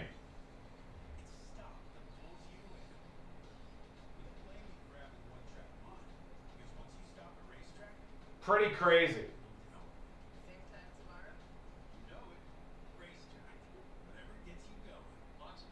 Love me some German food. It's good stuff. Although I got like 2 types of sausages and one of them was a bad choice. All right, we're coming back right now. Stay put. Threats to your identity, which is way more than anyone can do on their own. If they find anything suspicious, like new loans or changes in your financial accounts, they'll alert you right away. All through text, phone, email, or the LifeLock app. Get the alerts that can make all the difference. Save up to 30% off your first year with the promo code BECK. LifeLock.com. 800-LifeLock. 1-800-LifeLock or LifeLock.com. Use the promo code BECK at LifeLock.com. If you want unlimited talk, text, and data on a crazy fast network, Big Wireless will sell it to you right now for as little as $70 a month. Or you can buy it from Pure Talk for half of that. I'm talking about unlimited talk, text, and unlimited data for just $34.99 a month. Stop paying the big guys twice what you need to. Dial pound 250, say my name. That's pound 250, micro, to switch to Pure Talk, where the savings are truly unlimited. For all your plumbing needs, go to modernpi.com.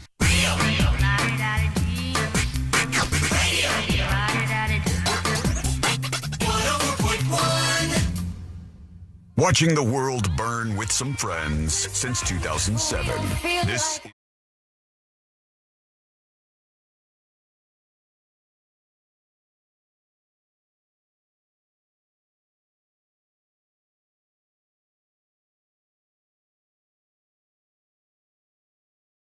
busy week on the show.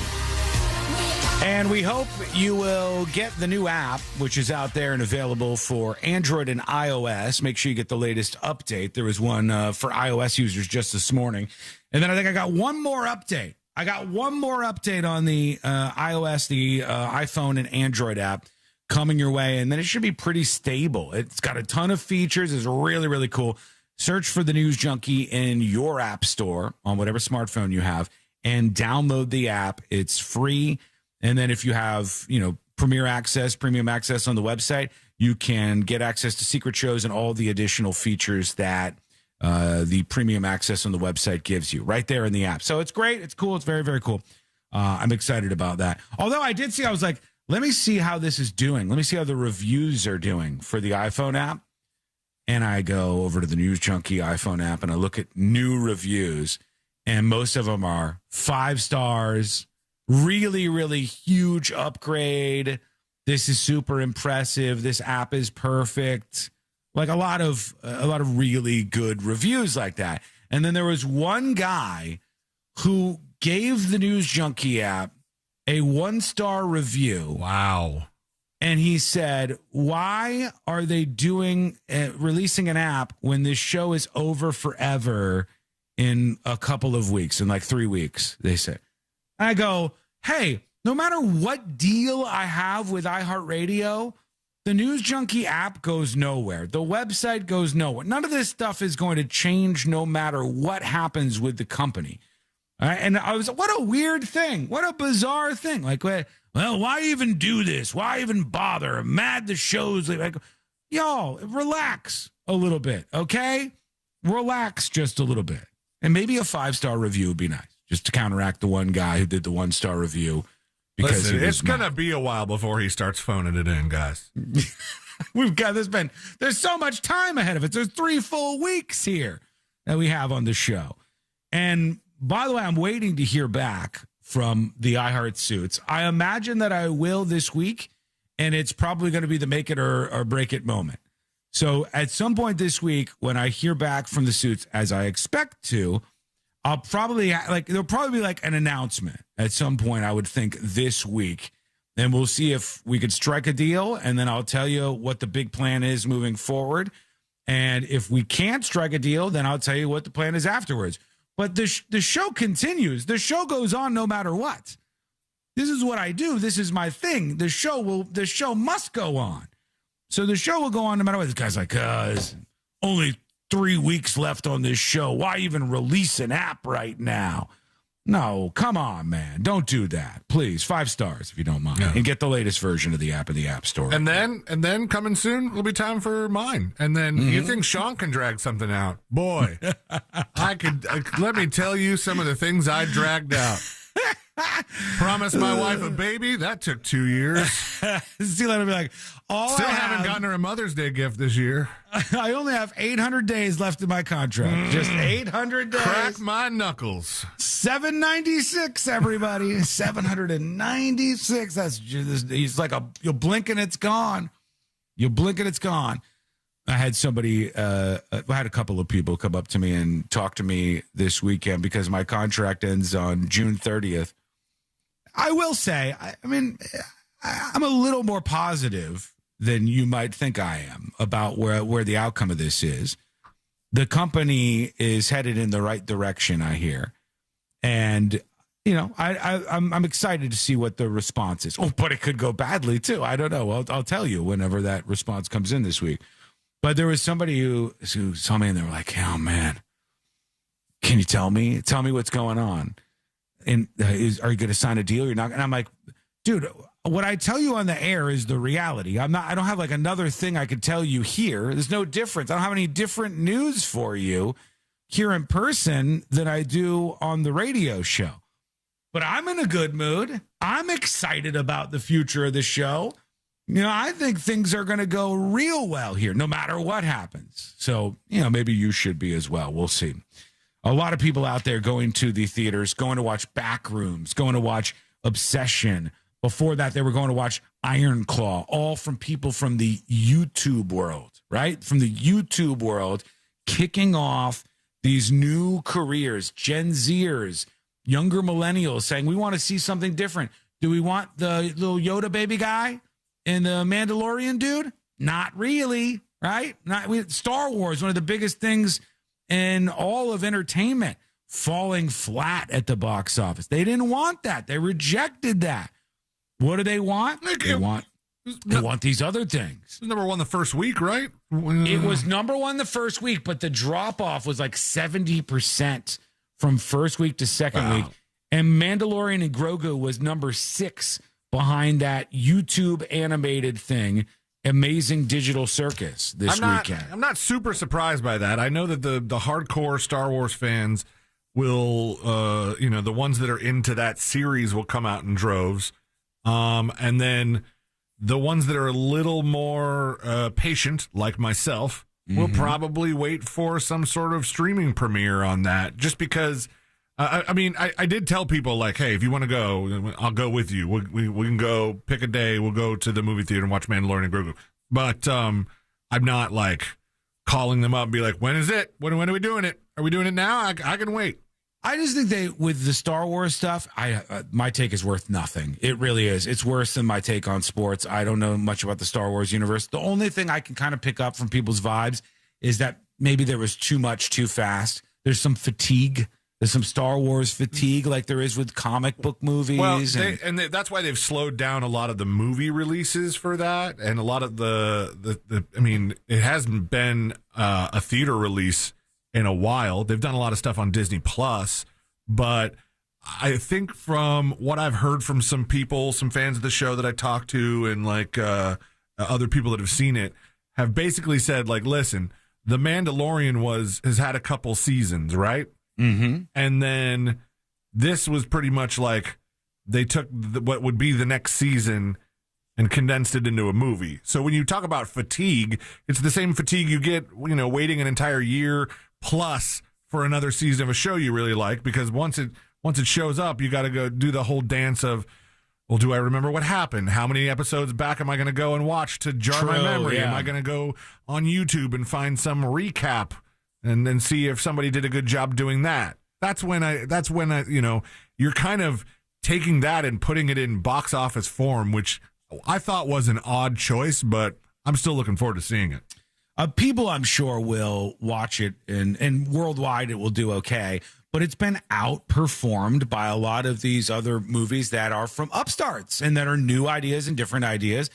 Like I said, this weekend, the thing that kind of rocked my world that I thought was fairly shocking was that number 5 at the box office was the Amazing Digital Circus animated thing. Most normal people have no idea what this was. They're like, what is this? Amazing Digital Circus? I count myself among them. And look, I'll go here. I'll go to YouTube and I'll search for Amazing Digital Circus. And when you look this up, even though most of us have no idea what it is, okay, here's the actual channel from Glitch. That's the YouTube channel. All right, this particular one, this is the Amazing Digital Circus pilot. 2 years ago, 439 million views on this animated feature. And it's like a strange computer animation style thing that caught on, really popular, done out of Australia. It says The Amazing Digital Circus is a psychological dark comedy about cute cartoon characters who hate their lives and want to leave. And they said, help us greenlight a full season. That episode got 439 million views on YouTube. And then from there, it just continued to pull in a huge audience. Netflix said after a couple episodes were out, or the first season was out, Netflix said, let's put that on Netflix, and made a deal with them. And then Fathom, or whoever does these event style things in the movie theater, said there's a big fan base for this thing, even though so many people think, what is this? I've never heard of the Amazing Digital Circus. So they said, let's put it in the theaters. And they put it in the theaters, and it's 5th place. It's like well over $10 million, $12.5 million. That's kind of crazy to me. This is YouTube. This is gatekeepers being knocked down, which, as you know, you've heard me say on the show, I do like that a bit. But the obsession thing, we'll have to get to this a little bit later, actually, because I want to talk about the art director who's complaining that she didn't get paid enough. And that it has become a big drama online. And I'll tell you now that in Los Angeles, in North Hollywood, there's a little restaurant. It's the tiniest little restaurant that's there. And it's called Little Tony's. Little T-O-N-I. Hey, Little Tony's. Well, welcome to Little Tony's. And if you saw Obsession, it's the scene where they're going out to eat and she freaks out and has like a breakdown in public. And he's like, sit down. What are you doing? What are you doing? And the restaurant's kind of paying attention. That tiny LA restaurant, because the movie Obsession has been so popular, people are flocking to the place, and there are couples trying to recreate the scene. And I go, this is probably kind of fun right now for them at Little Tony's, but this is going to be more annoying than the person throwing the pizza on top of the roof of the Breaking Bad house. Like, after a while, somebody's throwing the big fit in the restaurant. Like, okay. I bet they've done this at the, what's the movie where when Harry Met Sally? Is that the one where the woman fakes the orgasm? Yes. Yeah. At Katz's Delicatessen. Yeah. How long until after that movie came out where they were like, okay, this is kind of fun. Okay, another woman faking an orgasm. I don't know. Take that, please. Well, unfortunately, I think I talked over it, but I've eaten at Katz's a couple times. And I'm sure people have done it, and it's probably annoying, but they also lean into the fact that it's there. There is a big sign hanging from the ceiling pointing down at a table and said, "This is the table." Oh, really? Yeah, this is where it happened. It's like, I'll have what she's having, and that whole scene. So whenever you have a scene like this and people want to go back and recreate these things, it's fun. It's huge. You get a big injection of excitement in your place like Little Tony's is right now because of Obsession. But then after a while, I think it becomes a bit much. We'll see how they handle it. We'll take a quick break here. When we come back, we got the hot sheet coming up. I'll get further into this drama. I got a man and the efforts he went to get rid of some homeless people at his place of business. Wait till you hear that. That's on the way. We are just barely scratching the surface here. We have a lot to get into on a Monday, and that is coming up next on the News Junkie. Real Radio is the Jim Colbert Show. It's like Thanksgiving awkwardness 5 days a week. The Jim Colbert Show, weekdays at 3 on Real Radio 104.1. This weather report is brought to you by Mills Air.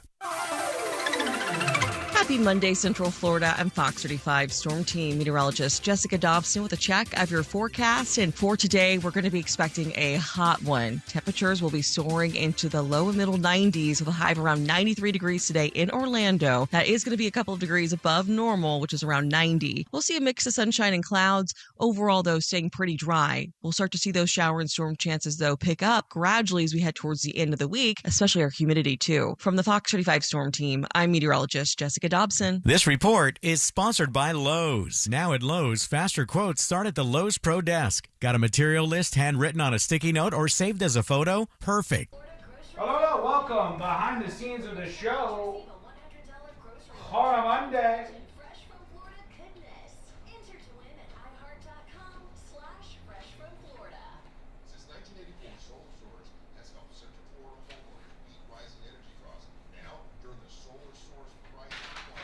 Chat, as we get close to July 4th and the 250th anniversary of the United States o' America, some concerning news coming in from the Associated Press as the U.S. prepares for an extravagant celebration of its founding principles. Fewer Americans see their country as exceptional. What the hell? Only about 1/4 of Americans say the U.S. stands above all other countries in the world, while 44% say it's one of the greatest countries in the world. 3 in 10 say they are better countries than the U.S., an increase from 19% in 2016. So it's up from 19% to about 30% of Americans who say there are better countries than the U.S. out there. Let's see.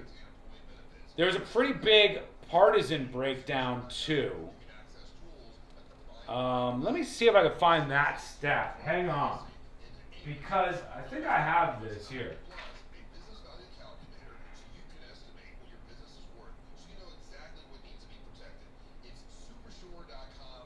Yeah.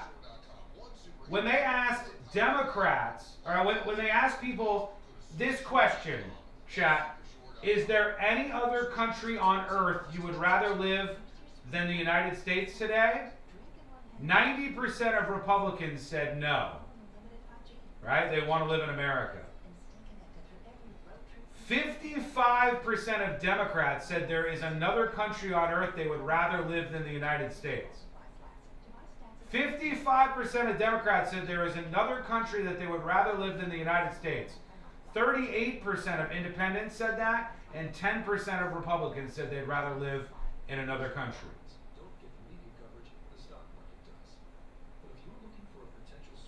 And when you look at, it looks like more women, 58% of women, 42% of women said there's another country that they'd rather live in than the United States of America. So it's big female skewing and big Democrat skewing. That's unfortunate. I hate to hear that. We should all appreciate America. Really. Exclusive of if you like the person in the White House or not, because that changes, you know. But that's what the numbers say. Weed consumer says, love the country, I fly by flag 24/7, but the politicians, it's the worst part. Hello? Hi. Hi. What are you doing? Just got back. Oh, you just got back? You have a sticker on you. 31. Yeah? Yeah. Okay. That's how old I am. Yeah, right. Don't say it like that. You weren't even that old when I met you. Hey, what the hell? Don't be so rude. What are you doing? Stop. See you later. Have fun with your stuff. Mike says, deport them. We're to deport 44% of women? I think this might be problematic. If 44% of women would rather live in another country, we cannot deport 44% of the women in this country. Mike, that's going to be a problem. Bootsy says, who would do the dishes? Jesus. We'll get into that a little bit later because there's some other pretty interesting information in that poll. Stand by.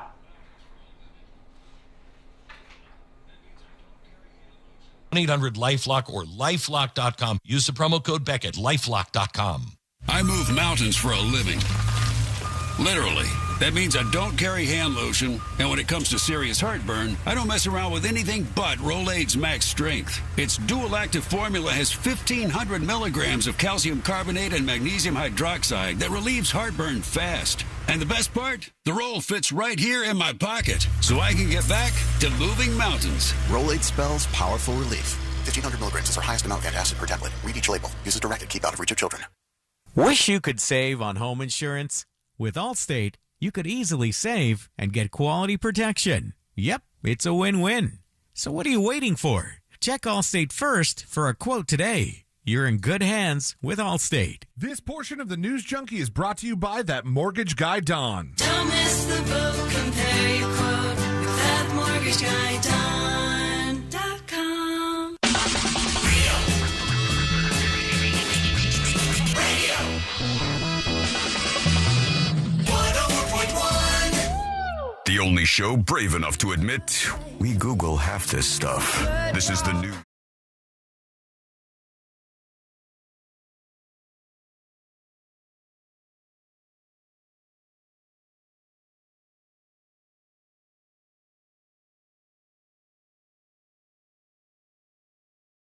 At the top of the hour, you're going to want to go on this journey with us. We'll get into that. We'll get into you. I haven't put much of your feedback to the airwaves yet, and we'll do that with your emails and, of course, your dispatches momentarily on the show. Right now, friends, it's time. Let's do the hot sheet. Check the hot sheet. It's news. But not like real important news. Best investigative reporting on the planet. The top stories from the people on your screens and speakers are on the hot sheet with C-Lane. That's right. Let's go through the top 5 stories in the nonsense news real quick. And just in case you haven't felt old in a little bit, I think right around this month here, possibly even this week, Hollywood celebrates the 35th birthday of Don't Tell Mom the Babysitter's Dead. Oh, God, yeah. Classic is this the one? movie. Is this the one you liked, or you like Babysitter's Club? No, Adventures in Babysitting. But I also I saw Babysitter's Club a lot growing up, just because daycare only lets you watch certain movies.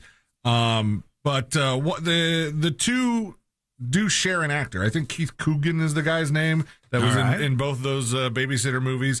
and they say like part of the overwhelming success of the movie is, aside from all the parts played perfectly, all the great lines that people are still quoting to this day. In fact, I was just watching Colin Jost's show on Netflix, the Pop Culture Jeopardy.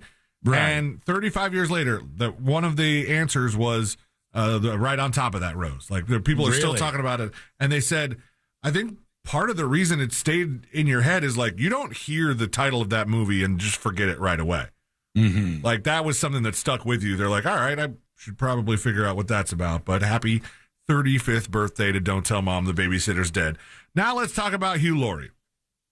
Oh, yeah, I saw this. This was great. It's hilarious. I can't tell if he's mad or if he's just reassuming his iconic role for funsies because somebody got a little critical of the show House MD on Twitter over the weekend. In a viral tweet, freelance journalist Janet Murray opined that the Universal Television produced House was all rather formulaic and repetitive. How crazy that a show would do something like that. Imagine that. Says episodes would follow the pattern of patient has mysterious illness. Hugh Laurie gets diagnosis wrong. Patient nearly dies. Hugh Laurie gets diagnosis wrong again, gets threatened with being fired. Patient nearly dies again. And finally, Hugh Laurie has last minute left field idea, gets diagnosis right, doesn't get fired. And then 8 seasons of this ? You see it right there. Yeah. Hugh Laurie, star of House, British, and they didn't even know it when he went to audition for the role because the man has a spot-on angry white guy American accent. Oh, man, his reply got 7 million views. 7 million views. It says, thank you for your critique, Janet. We actually tried a couple episodes where House gets it right the first time, but they were only 6 minutes long, and NBC wasn't happy. Then we tried some where House never gets it right, and the patient dies, and the audience wasn't happy. One could apply your trenchant analysis to other art forms. Johann Sebastian Bach wrote 30 Goldberg variations on the same chord structure. Frida Kahlo painted 50 portraits of herself. Henry Moore, what? The point is, or was, variations on a theme. If all you see is hospital, medical, blah, blah, blah, then it wasn't meant for you. Nonetheless, I look forward to your first novel. Mm-hmm. And people saw that and they're like, wow, Hugh Laurie's pissed. And I go, I don't know, man.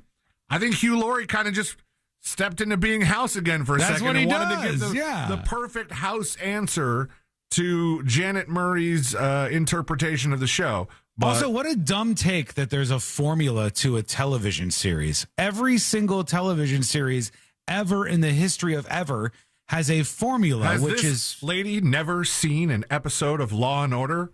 The Simpsons? I mean, Sure. anything. There's nothing you can mention that doesn't have some sort of formula to it.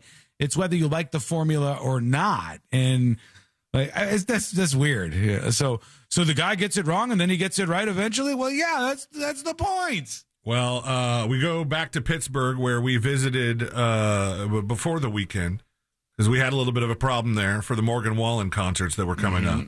Yeah. And he had a pair of scheduled concerts there, only played one of them. Is Morgan Wallen the one that has canceled like a bunch of them, or am I thinking of a different country star?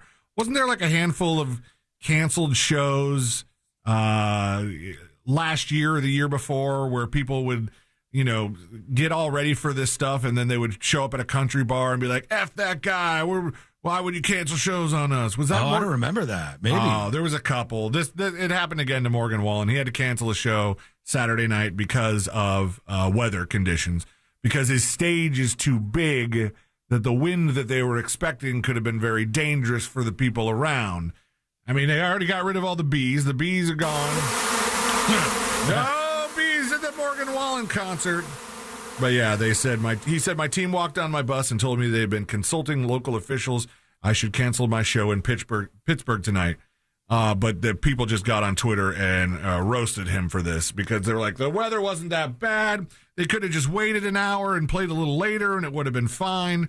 You can't make these people happy. And apparently the other thing that I heard about on the way in is the other controversy to his shows is that some guy handed the security guard his phone to take a picture or something or record it, and Morgan Wallen grabbed the phone and just chucked it. They just threw I it. think he stole that from when it went viral at the rap concert. Yeah, There was some rap Rolling concert. Loud, I thought, yeah, right? and the guy grabbed the phone and then he flung the phone out into the crowd, and then it went viral. And now Morgan Wallen did that with somebody's phone, which is kind of a dick move. It is a dick move, and like you have to have the right setup to be able to find that phone again, and hope that it hasn't been, well, at the rap concert, stomped on or any number of things. True. But yeah, Morgan Wallen, not the most successful weekend of shows over in Pittsburgh. We mentioned briefly last week that Taylor Swift was dropping a Toy Story 5 song. She's the new Randy Newman. And, surprise to nobody. It's breaking records. I Knew It, I Knew You. I might be the only one that hasn't heard it yet. It's kind of a good little song. Is it? I'll listen to it. I don't hate Taylor Swift. It has become the most streamed country song in a single day by a female artist in Spotify. Never heard of it. Spotify history. Never going to be a big success. Get rid of it. The record breaking doesn't stop there, for the song is now also Apple Music's biggest country single of 2026, and it broke Apple Music's all-time record for biggest soundtrack single based on first-day plays.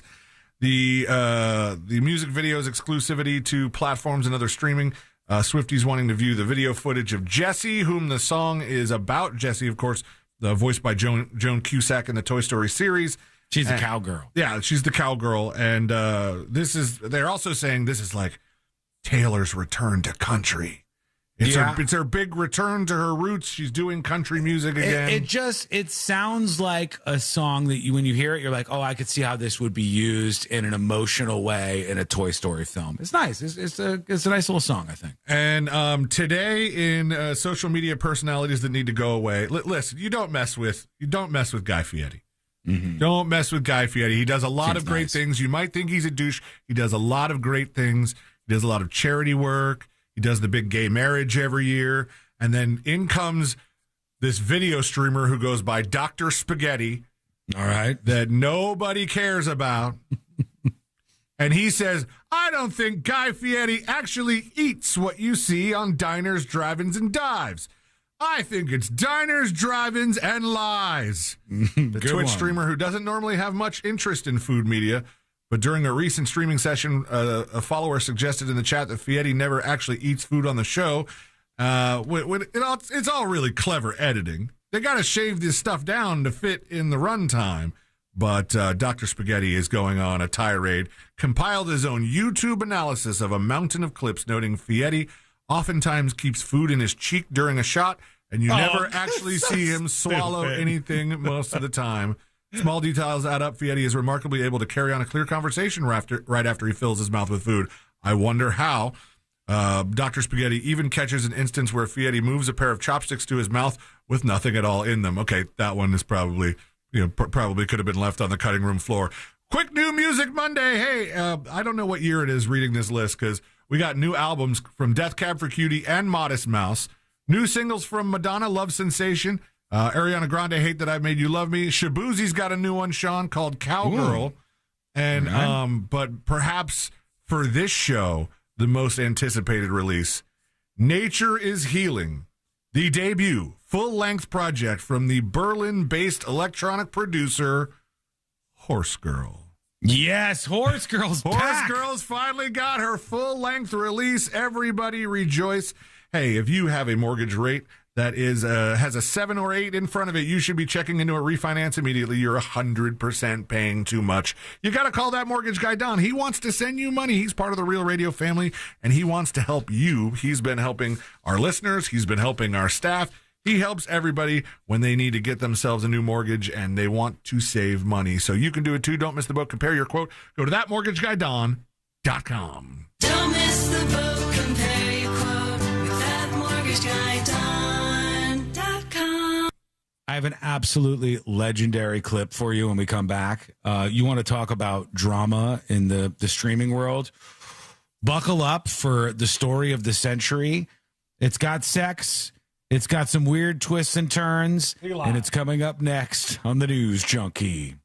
It's never been easier to listen to Real Radio 104.1 wherever you go. Make us your number one preset on our free iHeartRadio app. From the Clausman Law Traffic Center, car crash, call Clausman Law. ClausmanLaw.com. Emergency crews are clearing up an accident blocking all northbound lanes on Orange Avenue at Sand Lake Road. Move over and slow down if you see police activity on scene. There's a crash getting cleared up on Sand Lake Road eastbound after I-4. That's blocking the right lane, causing some off-ramp backup there. See traffic troubles, call the Valvoline Instant Oil Change traffic tip line at 866-676-8477. From the Traffic Center, I'm James Birmingham. This report is sponsored by Summit Racing Equipment. Rev up Father's Day gift giving at summitracing.com. You'll find unique gifts, parts, tools, accessories, and more. Or give the perfect card, a Summit Racing gift card. Shop summitracing.com, plus enroll in the rewards program to get more. Hello. Welcome behind the scenes of the show. How are you on a Monday? How are you?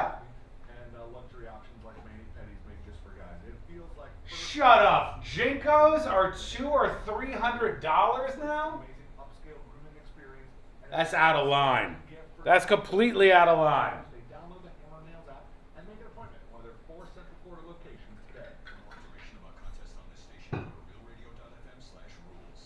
Stand by. I gotta hear something.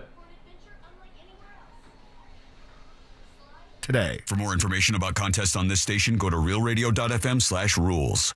Escape to Aquatica Orlando for an adventure unlike anywhere else. Slide into endless thrills and unwind with sandy beaches, wave pools, and lazy rivers. Come face to fin with unexpected new friends and enjoy lively events all year long. Every visit brings something new at Aquatica, the #1 outdoor water park in America.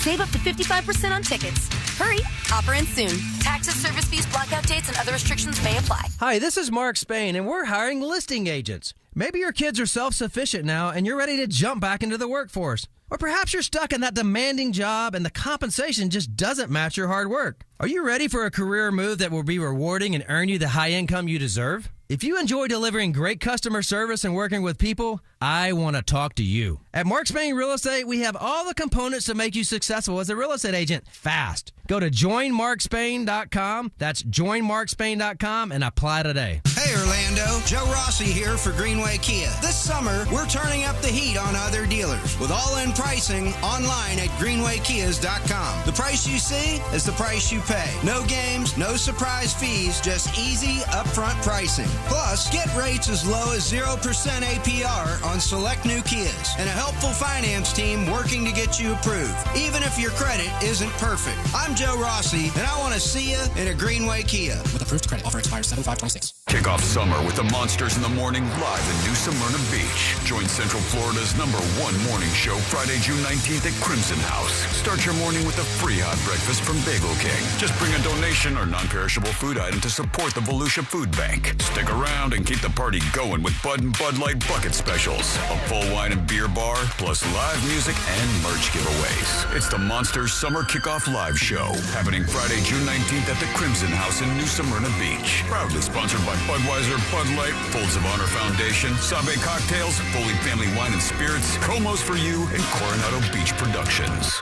Hey, it's the news junkie, Shawn Wasson, and I hear this all the time. I can't afford to call a lawyer. Not true. With Orlando attorney Mo DeWitt and JustCallMo.com, the call is free. The advice is free. All right. Just wanted to make sure this audio that I'm playing when we come back, which is just an unbelievable story, is ready and censored. It is. It is. It's really dramatic, so brace yourself for this. And then I got a clip from this weekend where a store owner had enough of this hobo who was in front of his store and came up with a really creative way to handle the situation. That's coming up. We got updates on Trump going to the Knicks game and what's going to happen for people who are in attendance. That's on the way. It's all coming up in just a bit here on the show. House was such a good show. You know, I didn't watch much of House. The only doctor hospital show that I ever got into other than Doogie Howser when I was a kid, was Scrubs. And I do love Scrubs, and I think it's a fun show, and I enjoy Zach Braff, and I watched Scrubs, but I never got into anything else like that. Never got into any of the other... Doogie Howser MD, I think, might be the official title. I might be wrong, but I think it might be Doogie Howser MD. All right, we're coming back. Wait till you hear this story. It's unbelievable. Vehicles. It sounds glorious, sir. Oh, it is. America's best 10-year, 100,000-mile powertrain warranty with Hyundai Assurance. New Tucson's, Elantras. Pay thousands less and get 0% financing for 60 months. What about payments, sir? Headquarter Hyundai will have their best lease programs of the year. It's revolutionary. Hyundai's thousands less. And they want any trade-in. At Headquarter Hyundai. Just off I-4 on Reinhardt Road in Sanford, Lake Mary. HeadquarterHyundai.com. And no tax, right, sir? Well, Plus tax and tag, visit HeadquarterHyundai.com. Win $25,000 in free impact windows from Maurice Windows. Text TRUST to 20129. Coming to you live from the JustCallMo.com studios. Injured on the go? Just call Mo. Need help after an accident? Visit JustCallMo.com or dial 1-800-CALL-MO. This is WTKS-FM HD1 Cocoa Beach, Orlando, an iHeartRadio station. Guaranteed human. Now, your chance at $1,000 and a trip to our iHeart Radio Music Festival. Text the nationwide keyword Vegas to 200-200. You'll get a confirmation text and info. Standard data and message rates apply in this nationwide contest. That's Vegas to 200-200.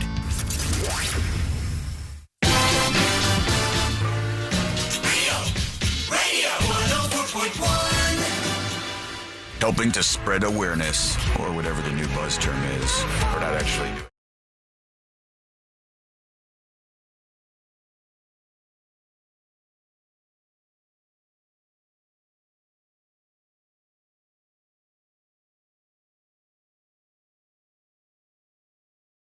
Viral Newsroom.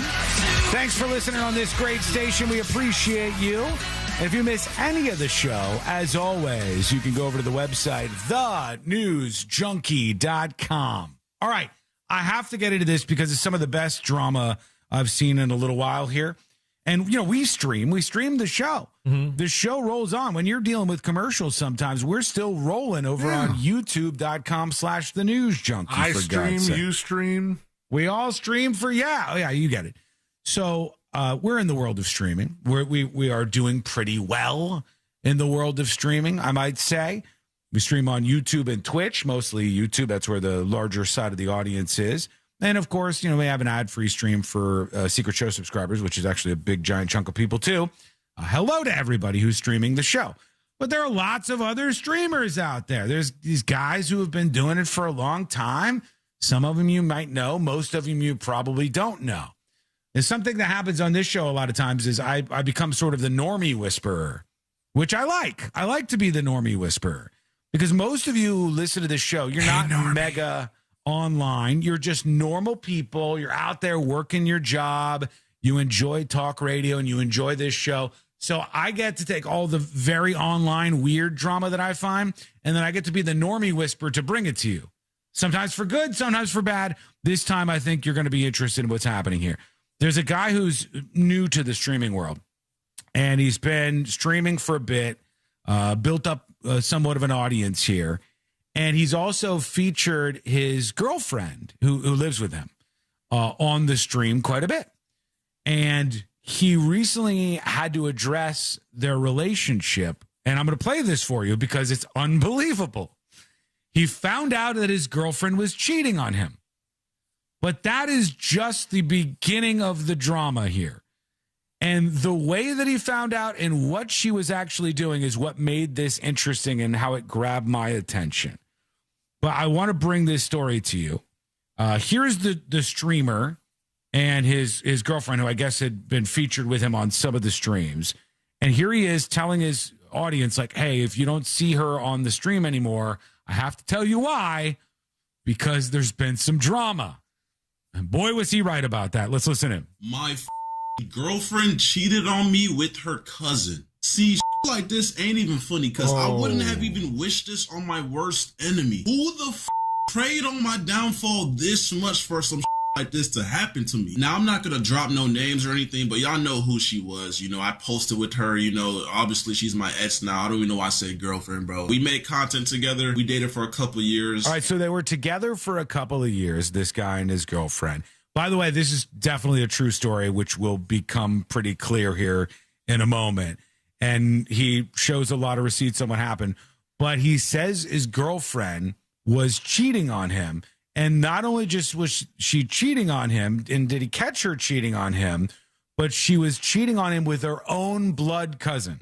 Like her, not like a second or third or like, you know, way down the line cousin, like for realsies cousin, like full-fledged like cousin. Some matching DNA in there. You bet your ass. Yeah, like probably shouldn't procreate kind of cousin. That's who she was with. And all of that ended recently, bro. I had to call it quits, bro. As of last week, I had to call it quits, bro. I caught her cheated on me in my house. Keep in mind, I pay all the bills in this bro, and she had the audacity to cheat on me with her blood cousin, bro. So lately, I like how he was mad at that particular fact there. He's like, I pay all the bills in this MFer. Buddy, if your girlfriend was cheating on you with her own cousin in your house, you have so much bigger problems than the fact that you were also paying the bills the whole time. Yeah, but I think it just adds insult to injury knowing that he has fully provided this little incest love nest. Well, you know, he's bankrolled the whole thing. Incest love nest is a little too descriptive, but also probably the title of the show. No. That's not, I don't know. So here's what happened, right? I've been noticing she's always on FaceTime with this bro, and it's her cousin, bro. She's always on FaceTime with her cousin. But it's like, what normal person would think that's weird? Like that's her cousin. Like, I thought it was on some normal ass. Like, you know, like, I guess I didn't realize that they were sleeping on the phone together, that every time I would come near her, she would go on mute or whatever. But that's not weird. She was in the shower and I heard her talking on FaceTime. So that was like a red flag. So I walked near that restroom, like, this is my restroom. Then there's like another room and another restroom over there. I walked near that restroom. The doors are locked, which was also suspicious because why are you locking the doors? But I heard her say the word gains, as in like gym gains, and I heard yams come out her mouth. All right, Celine, do you know what yams are? They are muscles. I thought yams were butts, butt cheeks. But correct me, chat, if I'm wrong about that. Or she was talking about gains and yams. Okay. In modern slang, yams almost always refers to a person's buttocks or curvy backside. So there you go. Yes, nailed it. So she was talking about gains, like she had gotten in shape at the gym. I hate to do this right now. I hate to do this. I feel so out of touch. It says rooted in AAVE and hip hop culture. Yep. Mm-hmm. African American vernacular. Okay. English? English, yes. I think so. Yeah. Yeah. It's like street lingo, you know. And this guy is, right. She's saying that she got gains and she's talking about her yams. And so he's like, that's weird. Why is she talking about this? I heard that. I'm like, who are you on FaceTime with? And why are you talking about yams, man? So basically, I have like a little cat litter box, but it's like a AI advanced $900 litter box that has a camera for some reason. And it's in her restroom. So I was able to connect to that and I basically seen her at the mirror of her restroom. All right, so I'll stop there. Is he allowed to spy on her in the bathroom with the cat litter box that has a webcam on it? Is that against, like, if you have a person who's living with you, they have an expectation of privacy in your shared place, right? And this guy goes, she's in the bathroom right now. I think she's doing something dirty on the phone with whomever she's talking to, talk about yams and gains. And so he locks in to the fancy cat litter box that's in there. And that's where he starts spying on her. And somebody says it's his house. Yeah, but it's hers too, because it's a shared space if they're living together. Right? Like I can't, if you're in a relationship with somebody, you can't be like, well, technically it's my place. And if you are dating someone and sharing a space with them, I think they also have an expectation of privacy. I might be wrong about that, but I don't think so. I think that you have an expectation of privacy, and he's peeking in on this litter box. Now, I don't blame him. He's got a lot of smoke here. He's the guy who thinks there's something going on. He's like, what's happening? I might be a little curious and peek in on the cat litter box camera as well. And when he did, he heard what was going on inside this bathroom. Her phone plopped up. You know, the FaceTime was on, her camera was on, and she was on FaceTime just showing straight yams to that.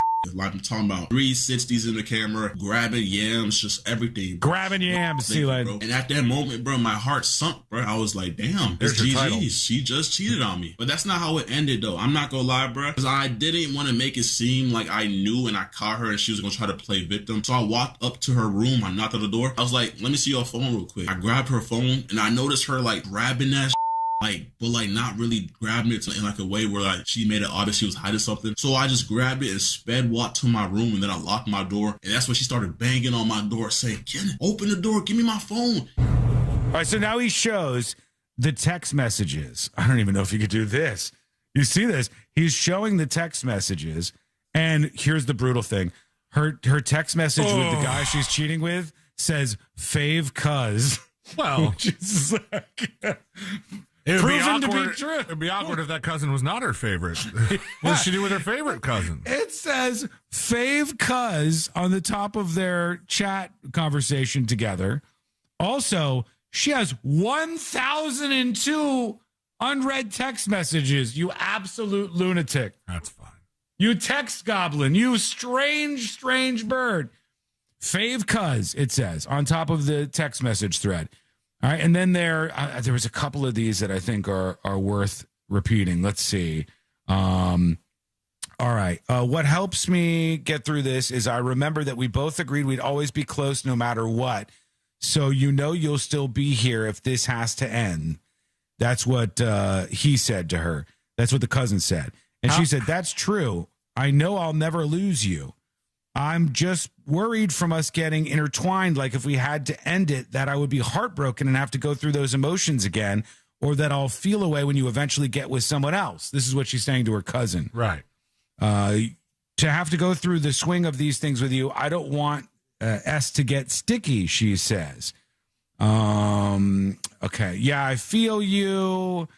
There's a lot of stuff about like, I feel way more endearment towards you. I feel like I can visualize you as a boyfriend figure.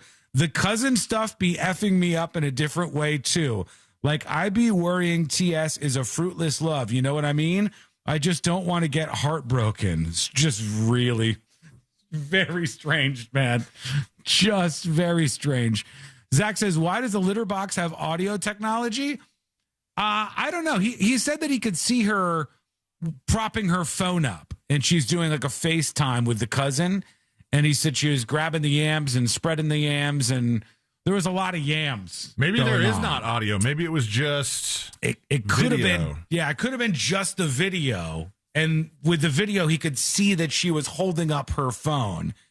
Let's see what else he says here. She was talking about that boyfriend material. She was saying she feels a disconnect from Kenneth. She was saying all types of stuff, bro. And honestly, bro, I wanted to crash out at that moment, but obviously I couldn't because I would go to jail. And I'm a good civilian. I'm not gonna crash out over a girl, but it was sick to see, to be honest, bro. Like I genuinely was throwing up. I'm not gonna lie. You could ask all my homeboys. I was calling them. I was in my restroom throwing up just nonstop, bro. Everything I ate prior to that, I threw it all up, bro. It was sick, bro. So yeah, once I found that shit out, bro, I ain't gonna lie. I got my phone. I took pictures of everything. I wish I scrolled some more, but I like once I seen it, I was just ready to kick her out, bro. I took pictures of all the pictures she took for him. Okay, well, he's showing the photograph. Can he do this? He's showing. It's censored. It's bleeped out. It's like a censored photograph. But he shows a censored version of some pictures that they were sending each other. I mean, you could argue that he doesn't own the picture. Yeah. That's hers. It's her private photo. So somebody having sex with their cousin is obviously very weird, right? It's a very strange thing, and you don't want your girlfriend doing that. It's very disheartening and very weird. But it doesn't mean that you get to do a lot of the other stuff. Like, it doesn't... If let's say your girlfriend is cheating on you with her cousin, like was the case in this particular story. If that was happening and then you stole her phone and took some of the pictures that she had on there and then shared those online, you can't do that. Right? Like, you're not supposed to. Sure. The person's cheating on the other person. All of this stuff is bad. E-Fresh Rock says fake. I don't think so at all. No, like not on this one. It might be considered revenge porn. I don't remember if we've asked Moses if it has to be, if like to count as revenge porn, does it have to be something that was sent to you by somebody who you're no longer with? Or if I just take your phone and then take a picture of a private photograph on your phone, I can't do that. I don't think you're supposed. I don't think you can release it like that. I think that's revenge porn. 100%. Yeah. I think that Here's that the is thing, though. I mean, obviously he was probably really amped up in the moment and just getting all this stuff just so he has the evidence. Mm-hmm. He made the bad decision of posting some of the stuff or showing it on his stream to people. And now her dilemma is, do I go after this guy legally for the crimes that he's committed and have to play all this out in court about the cousin relationship? So who is in this photograph with you, ma'am? My cousin. And if I were this guy who was on trial for doing all this stuff, I would make sure my lawyer asked every one of those questions. It's so uncomfortable. And the reason you could tell this is real is you can hear her when he grabs her phone. He records her, and as she's trying to get him to open the door because he has her phone, you could tell what's going on. Like this was an actual thing that happened. Very, very strange, very bizarre. 2 tickets to Pound Town says, I'd pay money not to hear Shawn say yams anymore. Oh, too late. I just did it again. Also, if it was fake, that means she acted like she was banging her cousin. Banging her cousin, yeah. Like this person who's known on his stream now wants the story to be out there that, oh yeah, I had sex with my cousin. That's what we're gonna put out there. And so he said, I want to see the uncle's reaction to this video. I'm sure there have been familial reactions down the line. Yeah, I'm sure they're talking about this. The yam junkie. I don't want to say yams anymore. You guys are making me say it. Yam. But this does show you something. It shows you without a shadow of a doubt that if you get one of these $800 litter boxes in your bathroom, you can learn more information about things when you suspect something nefarious is going on. Because that was the great breakthrough here that led him to figure out what was happening. And the bad news that he discovered on the other side. Let us know what you think. That cat got a nice treat, maybe an extra bowl of milk or something. Without you, we wouldn't be able to do this. All right, when we come back, we'll get to this absolutely jaw-dropping study that has been released. I've got one of my favorite sports clips in quite some time. We have a bunch to get to, including a huge update. Remember the guy who was going after and tried to drown the kids who were riding the jet skis? I think we did that on Friday on the show. So. The old man who attacked the kids who were riding the jet ski on the lake. We've got an update on his case as well. All of that is coming up next on the News Junkie. Real Radio. It is. The Monsters in the Morning. I remember one time this girl was like, "Hey, like it'll be hot. We were swimming." She's like, "Kiss me underwater," and I almost died. Damn it. The Monsters in the Morning. Real Radio 104.1. All northbound lanes are blocked due to an accident on Orange Avenue at Sand Lake Road. Looks like drivers are using Jetport Drive as an alternate route to avoid those delays. There's a crash on Sand Lake Road eastbound near I-4. That's causing some off-ramp backup from the interstate, and the right lane's blocked. I-4 eastbound at US 192. There's a crash off to the shoulder to look out for. See traffic troubles? Call the Valvoline Instant Oil Change Traffic Tip Line at 866-676-8477. From the Traffic Center, I'm James Birmingham. This report is sponsored by Blindster.com. Hi, I'm Kyle from Blindster. Thousands of homeowners have trusted us for their blinds that are easy to order, affordable, and guaranteed to fit. You measure at home, install yourself, and enjoy blinds made exactly for your windows. Blindster.com. Here we are, hot day outside for most of you, 91 degrees. Boy, oh boy, is it hot. And you want air conditioning in two places. Not like on your body. You want it over 100% of your body, but you want it in two places. Your car and your house. And when your AC breaks on either one of those, it's panic mode immediately. I get it. Leon Mills gets it, in fact. And that's why he decided to start a company that helps you out with your AC problems at home. And when it's in the 90s, when you are as hot as can be because your AC is not working right, you don't panic. You call Mills Air. They will treat you right. They will get on the phone with you, get an expert out to your house. Their techs are the best of the best, and they're one phone call away. Call Mills Air at 407-277-1159. I'm going to give you that number again in just a second. But if you want truth, honesty, if you want the best experts that are going to be there fast, do things the right way, and if it's a simple fix, it's a simple fix. They're not going to try to take advantage of you. Then you want Mills Air.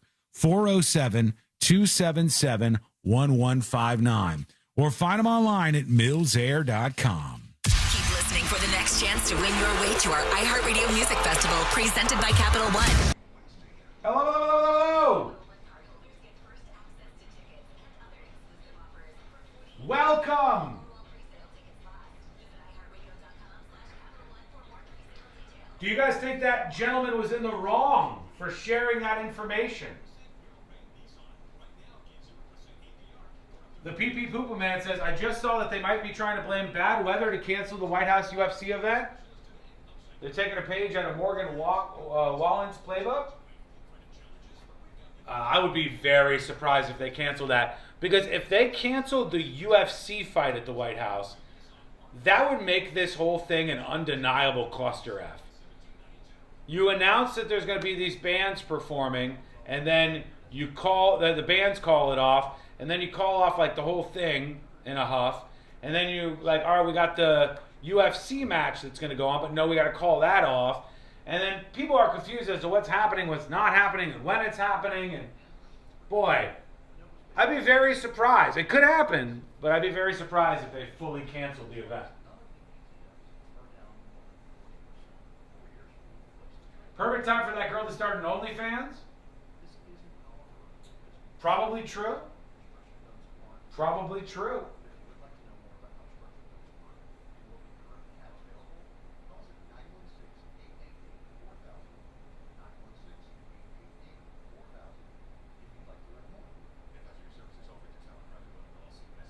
Whoa, lots of emails coming in. Hang on.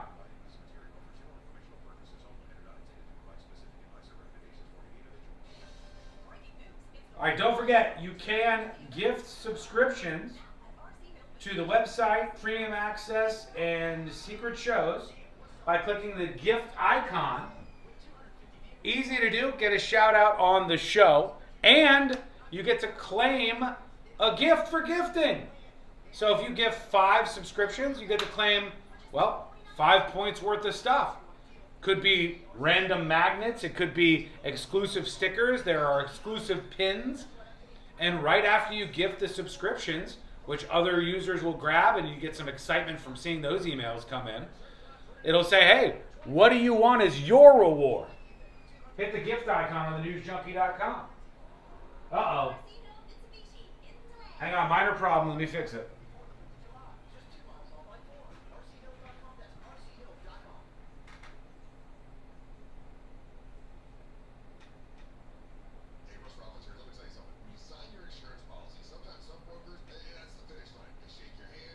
Hold on.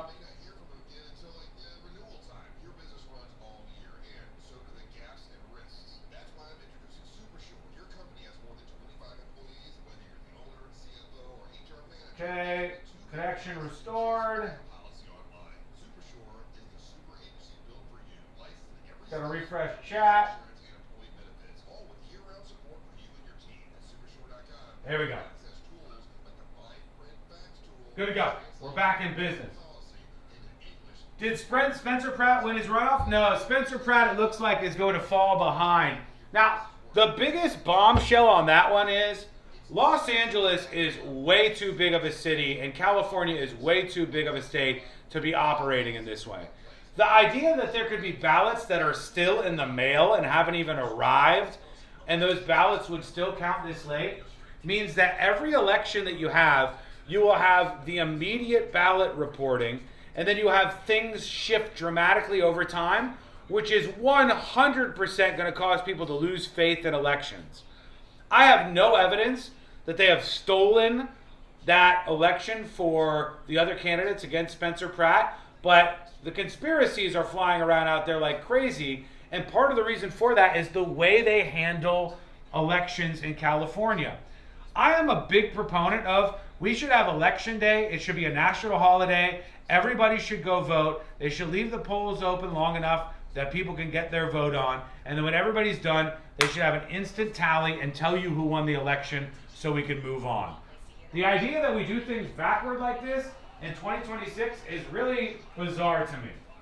But no, he's going to end up not winning. Did you know the only place to hear the action for free is iHeartRadio? What on earth have we just witnessed? iHeartRadio and Fox Sports are bringing you every match of FIFA World Cup 2026 live. Can you believe it?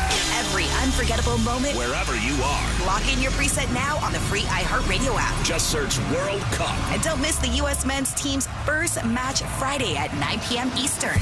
The world will be listening. How about you? For all your plumbing needs, go to modernpi.com. Now, your chance at $1,000 and a trip to our iHeart Radio Music Festival. Text the nationwide keyword Vegas to 200-200. You'll get a confirmation text and info. Standard data and message rates apply in this nationwide contest. That's Vegas to 200-200.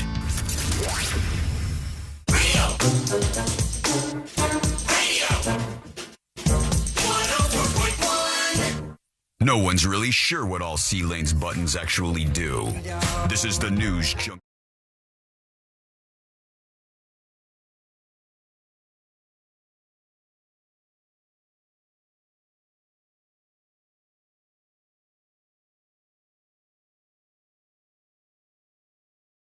Viral newsroom. Somebody just asking a question over on chat. I believe we're on the YouTube side of things. On YouTube, somebody asked, hey, did Spencer Pratt end up winning that election, the mayoral runoff election in Los Angeles? They're not even to the runoff yet, but he was in second place after the initial round of votes came in. And then Spencer Pratt has dropped down now as of today to third place, which would leave him out of the next round of voting. You would have the other two contenders for mayor, one being the current mayor of Los Angeles, Karen Bass, and her opponent. You would have them go in a runoff election, and whoever wins that would be the next mayor of Los Angeles. And the thing that strikes me as just so insane is we need to fix this. We need to have a national agreement to restore confidence in elections, and this should be an absolutely bipartisan thing. The idea, Tara says on YouTube, they're still counting. It's not even that they're still counting. There could be a ballot in the mail that hasn't even arrived yet, and it still counts. Right. All right. They're still allowing ballots to be floating through the mail. Doesn't it have to be postmarked by a certain date? Yes, but for me, I think that we should have a national agreement, a bipartisan agreement to say that when we have elections, election days are either federal, if it's a national election, or local holidays. And when there is an election going on, everybody should get the day off. There should be plenty of polling locations for everybody to vote. Everybody should have plenty of time. If there's a big, long line at the polling area, the line should remain open until the last person gets to vote. But that's it. We should tally the votes immediately on election day. So you don't have this thing that's happening right now where so many Americans are losing faith in whether or not the vote count is fair, because you'll see the immediate results and then the results will shift as more and more time goes by. And you're like, what the hell? That election was like a week ago. And now like these are changing. And if they just had the election and all of the results came in immediately and it showed Spencer Pratt in like third place or something, people would have gone, okay, well, it makes sense. There's not a lot of there's no elected officials in Los Angeles that are Republican. None. None. Okay, not a single elected Republican in Los Angeles, in the county. There's barely any in the state of California. So it's not a big shock that Spencer Pratt, who, even though he wasn't pushing it hard, was running as a Republican, that he wouldn't win. He was doing those little stencils on the with the pressure washer. Yeah, his whole thing wasn't really like Republican, Democrat. It was like the hobo situation in public drug use is out of control. He's dead on right about that, 100% right about that. And he was also right about the other two people in the election have embraced failed policies that have led us directly to this moment. He's dead on right about that. But I don't have any actual concrete information that says they've stolen this vote. But a lot of people are going to believe that when the vote changes and shifts and it's like all this time goes by and they're like, well, we still don't have all the votes in. You're going to have people lose faith. If people get their vote results very quickly, like we do in the state of Florida, Florida is really good about this. The polls close and very quickly they tally all the votes. It gets up to like 90 or 100% within a matter of hours. And then they tell you who won the election. And people go, okay, well, either my guy won or my lady lost or what, whatever. You get down to the bottom line. But if we just do this so we have an election day, no one has any excuses because everybody gets off. There's a close and convenient polling location for everybody. Everybody will get the chance to vote. And I think you'll restore some of the confidence in voting that clearly people have lost. It's crazy that we do it this way, or that it's allowed that locations can do it this way.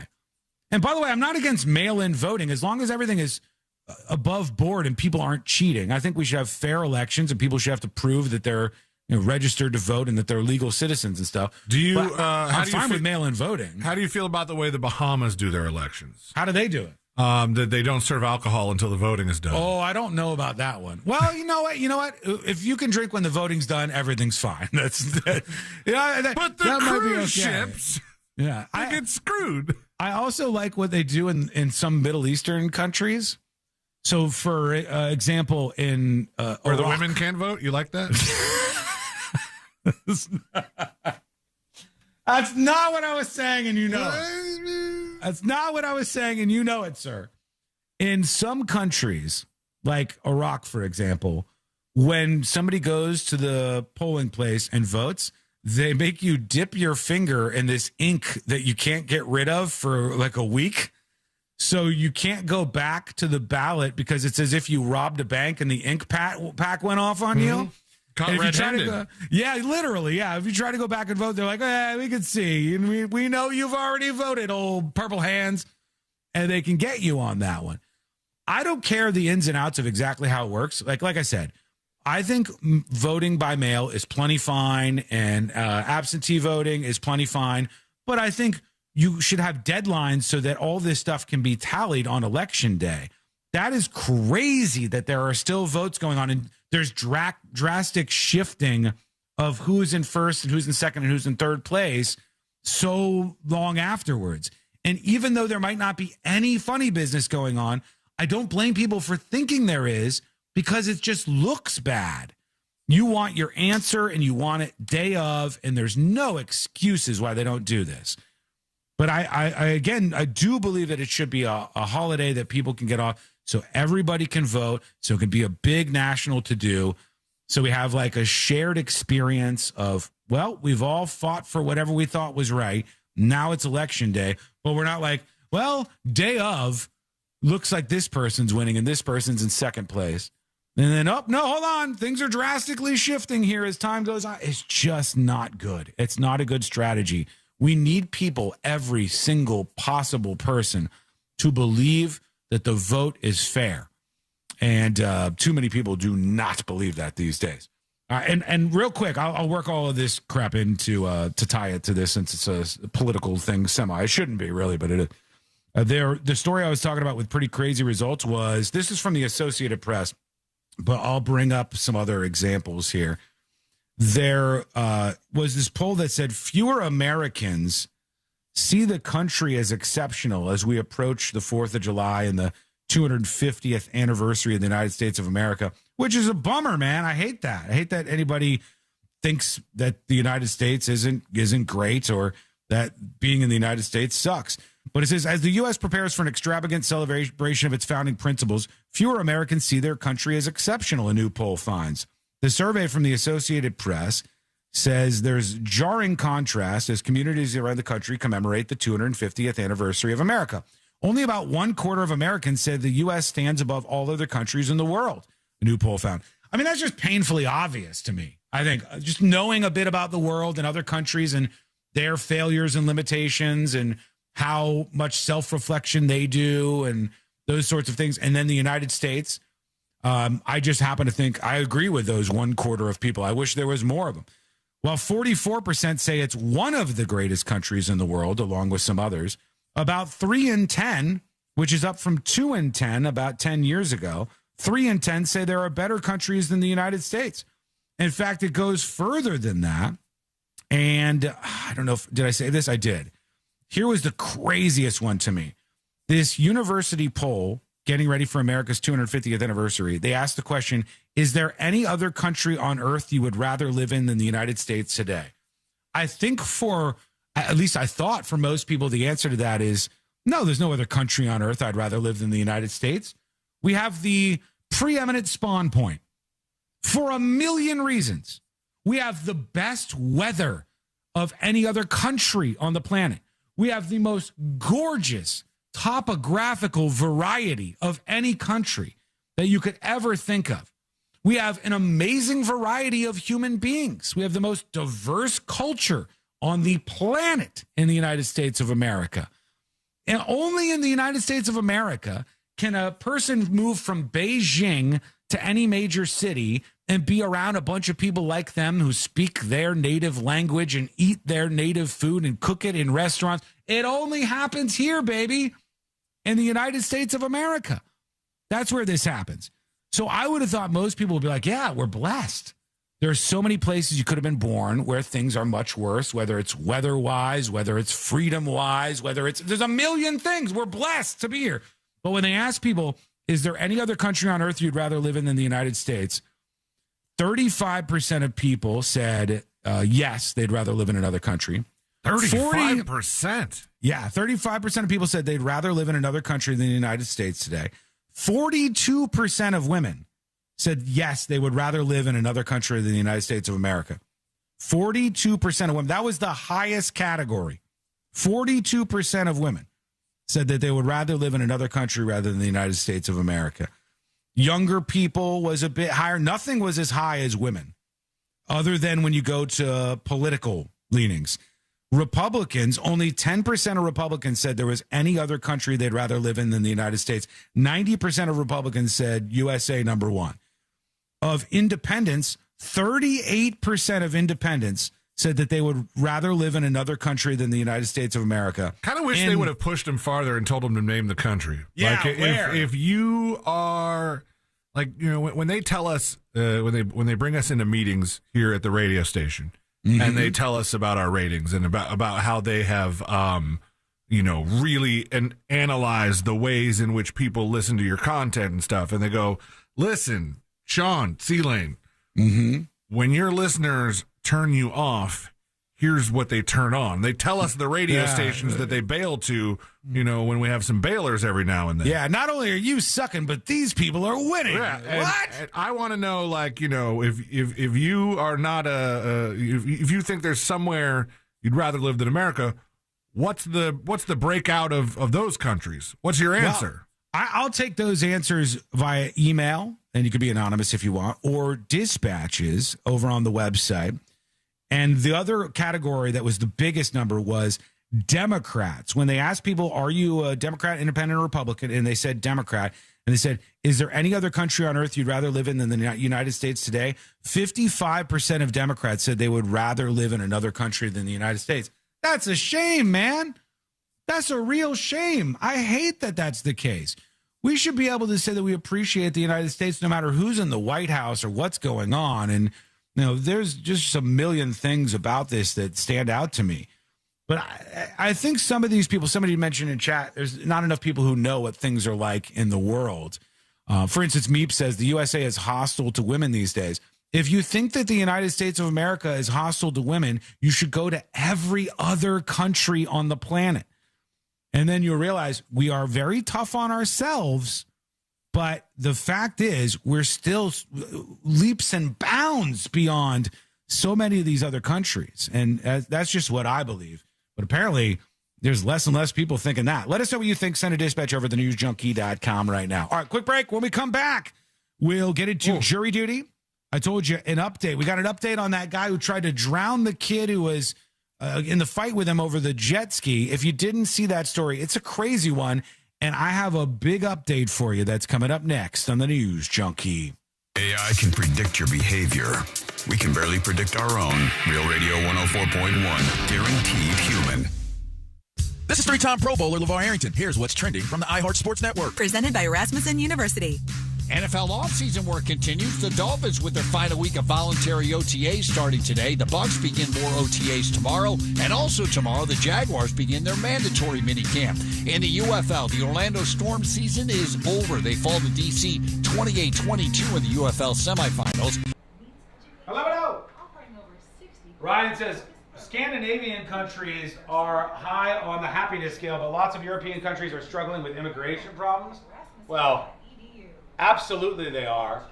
And also, the way that they factor a lot of those things, like happiness index or freedom index of other countries, is mostly bullshit. It's like life expectancy. I don't know if it's still the case, but this is just a for instance here. It used to be the case that if you looked up life expectancy, some of the higher countries were Cuba and various other countries. But when you look into the numbers, then you would find out, well, Cuba is high on life expectancy list because Cuba does not report infant deaths or various things that happen during childbirth. And that, when an infant dies, that drastically skews your life expectations or the, your expectation of how old you might get before you die in a country. And it becomes not accurate information. So a lot of times when you look at those different things, like the happiest countries, like if you're not happy in the United States of America, I think you got to check yourself a little bit. You've maybe gone a little bit too deep down a rabbit hole. This is the only country where you can be poor and pull yourself out by working hard. I used to eat Vienna sausages with white rice for dinner. First of all, it sounds delish. All right, I could do some Vienna sausages. Second of all, I agree. The United States still offers so much opportunity for people. Absolutely no doubt about it. But it's also the only country where you can be homeless and fat. It's the only country on the planet where you could be homeless and have an iPhone in your possession. Or a smartphone on you. Literally no other place does this happen.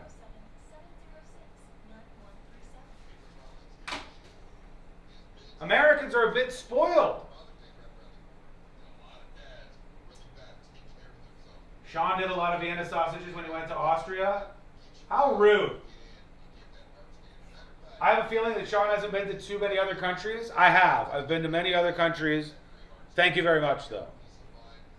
I've been to a bunch of other countries. I know a lot about world geography, world history, and current affairs on planet Earth. I know a lot about it considering the job that I do. And that makes me feel so blessed to have been born where I am. Right? Because it was nothing that I did. It was nothing that I accomplished to be born in the United States of America. It wasn't anything I had any control over. It was just something that was given to me. 2 minutes. We're coming back live. Jury duty.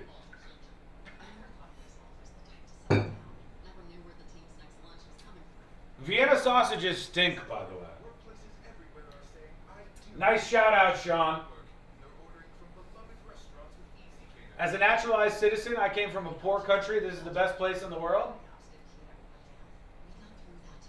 That part of it is there aren't many countries that openly shit on themselves as much as the United States of America. We've been around for 250 years. That's no blink in time. That's longer than half of the other countries on planet Earth. Maybe more. We've been around for 250 years.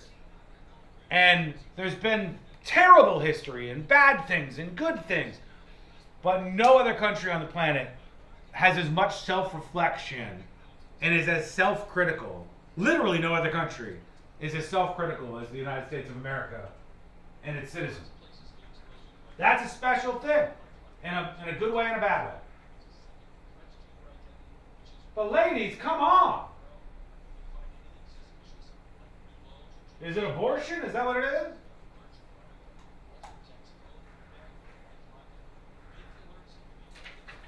All right, jury duty. We got to do an update on this guy, this old man River, who tried to drown the kid.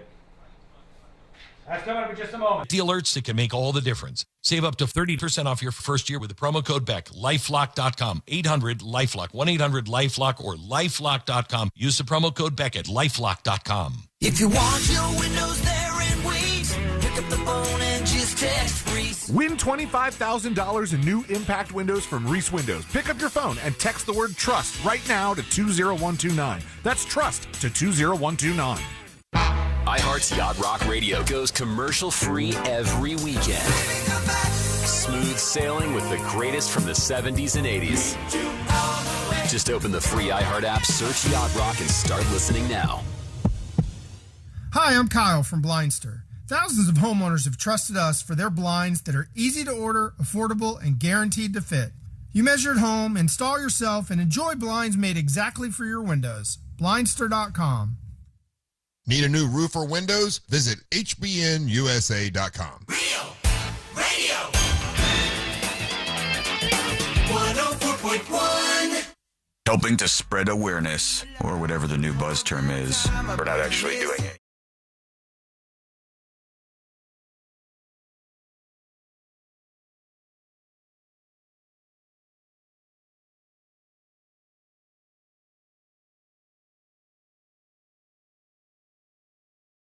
Celia, we were talking a little bit about the Knicks games, the NBA Finals, mostly because we're so tuned into the sports world, folks.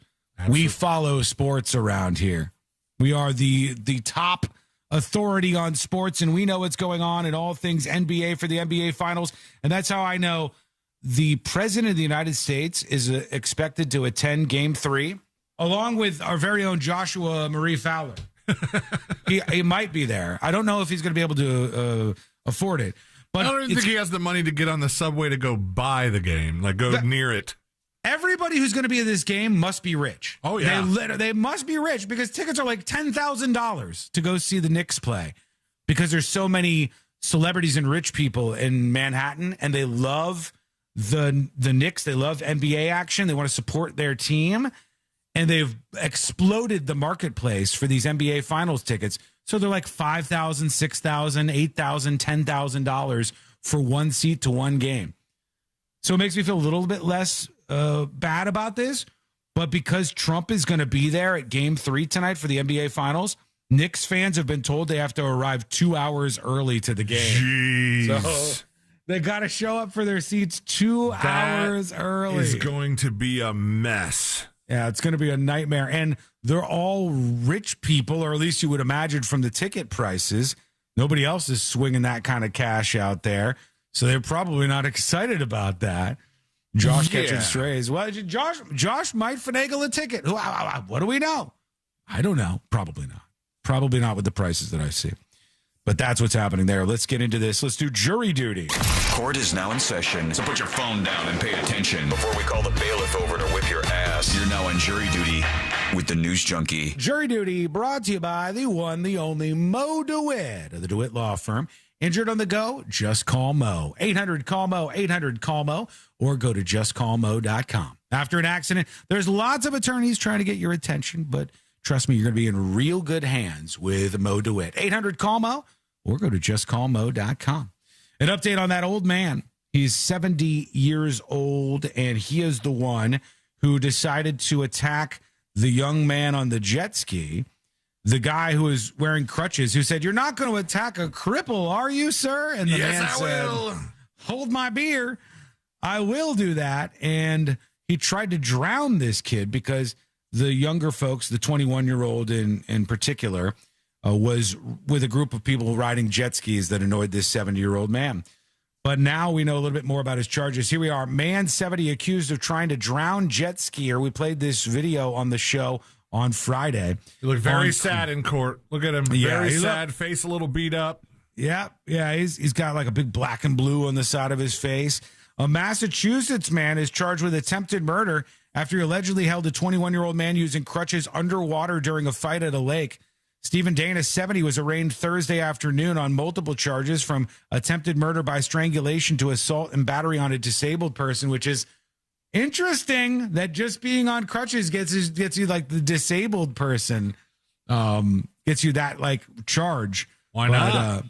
I would have thought it would be somebody who was permanently disabled, but I guess temporarily disabled. If somebody's on crutches, it still counts as the aggravated assault charge. This is the first I've ever heard of them doing that. Usually you think a disabled person would be wheelchair bound or some other kind of thing, but yeah, I guess they really went for it. Like, we talked with Amy Caulfield about the undercharging versus overcharging kind of thing, and how they sometimes hold back to do a lesser charge to make sure they get the conviction. In this case, I think it's pretty cut and dry what he did. So if they're attempted murder by strangulation, what are you gonna say? He strangled the guy and tried to drown him, right? Yeah. So adding on the disabled person thing is not crazy. Yeah. So they said that the guy started a fight with 21-year-old Matthew Duffy, who was using crutches, just before 7 p.m. on Wednesday. That's when this happened. According to Hopkins police report, Dana shouted at Duffy, who was part of a group of jet skiers on the lake. He said, "It's time to go." This turned into an argument that escalated into physical blows, with Dana allegedly slapping Duffy. And he did, 100%. We saw the video of it. He slapped him in the face, and then he dragged him into the lake, tried to drown him. Duffy says he thought he was going to die. He's been using crutches since he was involved in a motorcycle accident a few months earlier. Said, "I was so scared for my life because I can't fight back. I broke practically everything, and this guy's on top of me under the water. I can't see what's going on." Investigators said they have cell phone video of the fight that was provided by one of Duffy's friends. The old man was released on Friday on $7,500 bail. That's it. It's not much. It's not much. $7,500 bail. He's free. For He's out attempted there. murder? Yeah. Due back in court in July. That's the update on that case. Final piece of the puzzle here. A San Francisco burglar is in trouble. They found out that this person, who was robbing places and getting away with it, including a Hot 8 yoga store and many other businesses, was getting away because he was using a Waymo to escape. So the guy hired a Waymo, kept breaking into businesses, put all the stuff he stole into the Waymo, and then Waymo'd out of there. And they could not find him. They still have not made an arrest on this individual who's using a Waymo to escape. All right, quick break. When we come back, I still got the twist in that obsession case. I've got a clip, though, that I want to play right at the start of the Power Hour because it's juicy. It's about a guy who was trying to get rid of a homeless person from his business, and he had a real unique way of doing this, and I want to know if this guy's going to be in trouble. We'll play that. It's coming up next on the News Junkie. Your chance to win $2,500 is just minutes away with the $250K USA giveaway, presented by HBN Bath on Real Radio 104.1. From the Clausman Law Traffic Center, car crash, call Clausman Law. ClausmanLaw.com. There's a crash at the intersection where Colonial Drive meets 9th Street. It's slowing eastbound and westbound lanes down. Look out for emergency crews in the area. All northbound lanes are still blocked on Orange Avenue before Sand Lake Road. People are hopping on Jetport Drive as an alternate route to avoid those delays. I-4, there's an accident off to the shoulder eastbound near US 192 getting cleared up. See traffic troubles? Call the Valvoline in Stinoil. Hello. Hello to those watching on the newsjunkie.com on the ad-free stream because they are subscribers. Hello. Somebody asked via email to tips@thenewsjunkie.com. They said, "Hey, Shawn, can I claim more than one gifted sub? More than one gifted subscription?" No, one at a time. One at a time. Can't stack them. That doesn't seem fair, right? Just stack them up. No, we can't do that.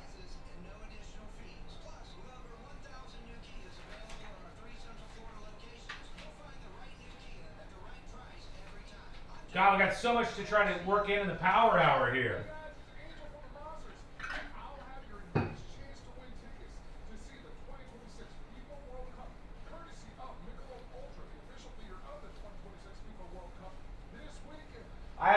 get to, can someone let me know the keyword then, please? Oh, hang on.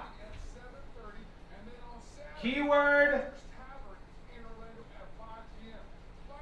is trip, I believe. I think. Don't quote me on that, but I think the keyword is trip.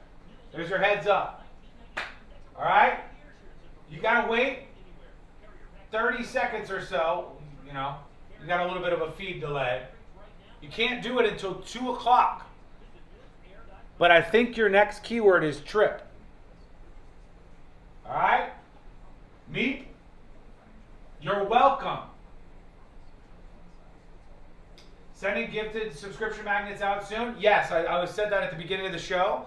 I processed all of them this weekend, and I built a completely new system in the back end that will make it so I can now ship them out regularly. So if you gift subscriptions and claim some of these rewards, you'll get them very fast moving forward. Keyword trip, go ahead, it's past 2 o'clock now.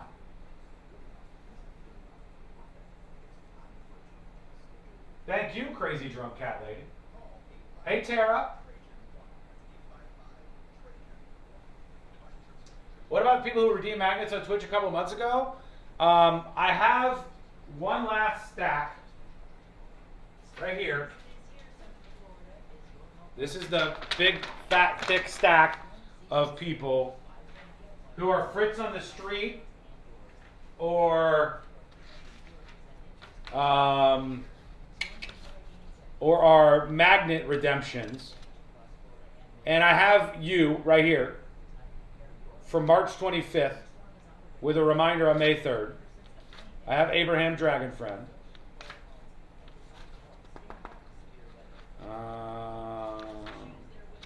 Purple Viking OC. I have a lot. There's a lot of them. All these are either Fritz or Twitch magnets. Now here's the good part of it.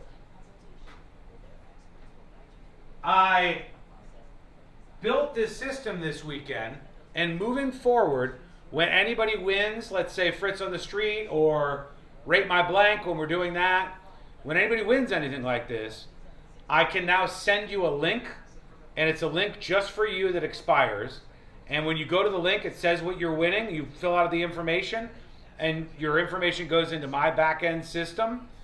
And then, again, I can get you the prizes easier. I don't have to print emails, put them on my desk, and try to remember every couple of months. Problem solved.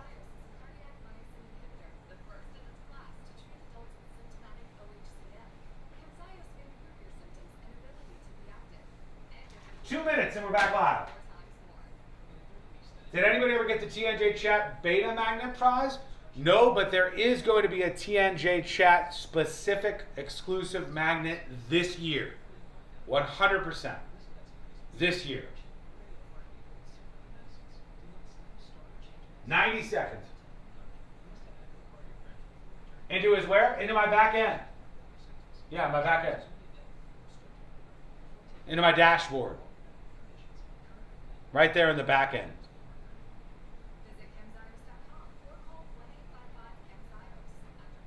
What if we're owed like 35 magnets? Can I just stop by your house and save you on shipping? Don't worry about it. I got it taken care of. Big shipments are on the way out. All the postage has already been purchased. They're gone. They're headed to you. I want the YouTube specific chat magnet, please. We don't have those yet. Any plans on new merch? Yes. Yes. Within the summer. And an exclusive magnet for gifters coming soon. All right, here we go. I never thought of myself as the type to settle down. Never knew where the team's next lunch was coming from. But then I met you, Easy Cater. Workplaces everywhere are saying, I do want delicious food at work. And they're ordering from beloved restaurants with Easy Cater. You were reliable. You had great options for every budget, even when marketing ops did keto again. We got through that together. With you, it's just so easy. Easy Cater, will you keep showing up at my workplace forever? Find love at first lunch. Order at easycater.com. Live from the JustCallMo.com studios. Got a question after an accident? Just call Mo. Visit JustCallMo.com or dial 1-800-CALL-MO. This is WTKS-FM HD1 Cocoa Beach, Orlando. An iHeart radio station. Guaranteed human. Now, your chance to win $2,500. Just enter this nationwide keyword on our website. Trip. That's Trip. Enter it now.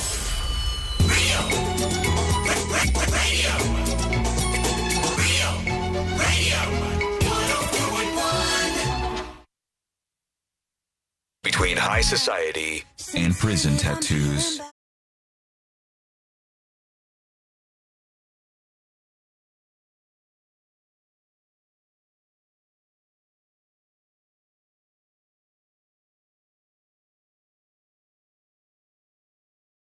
Hour in just a moment here on the show, the final hour of the program. Learn more about the radio show, live stream, and podcast over at thenewsjunkie.com. Hey, okay. Anything weird going on over No, why? where you are?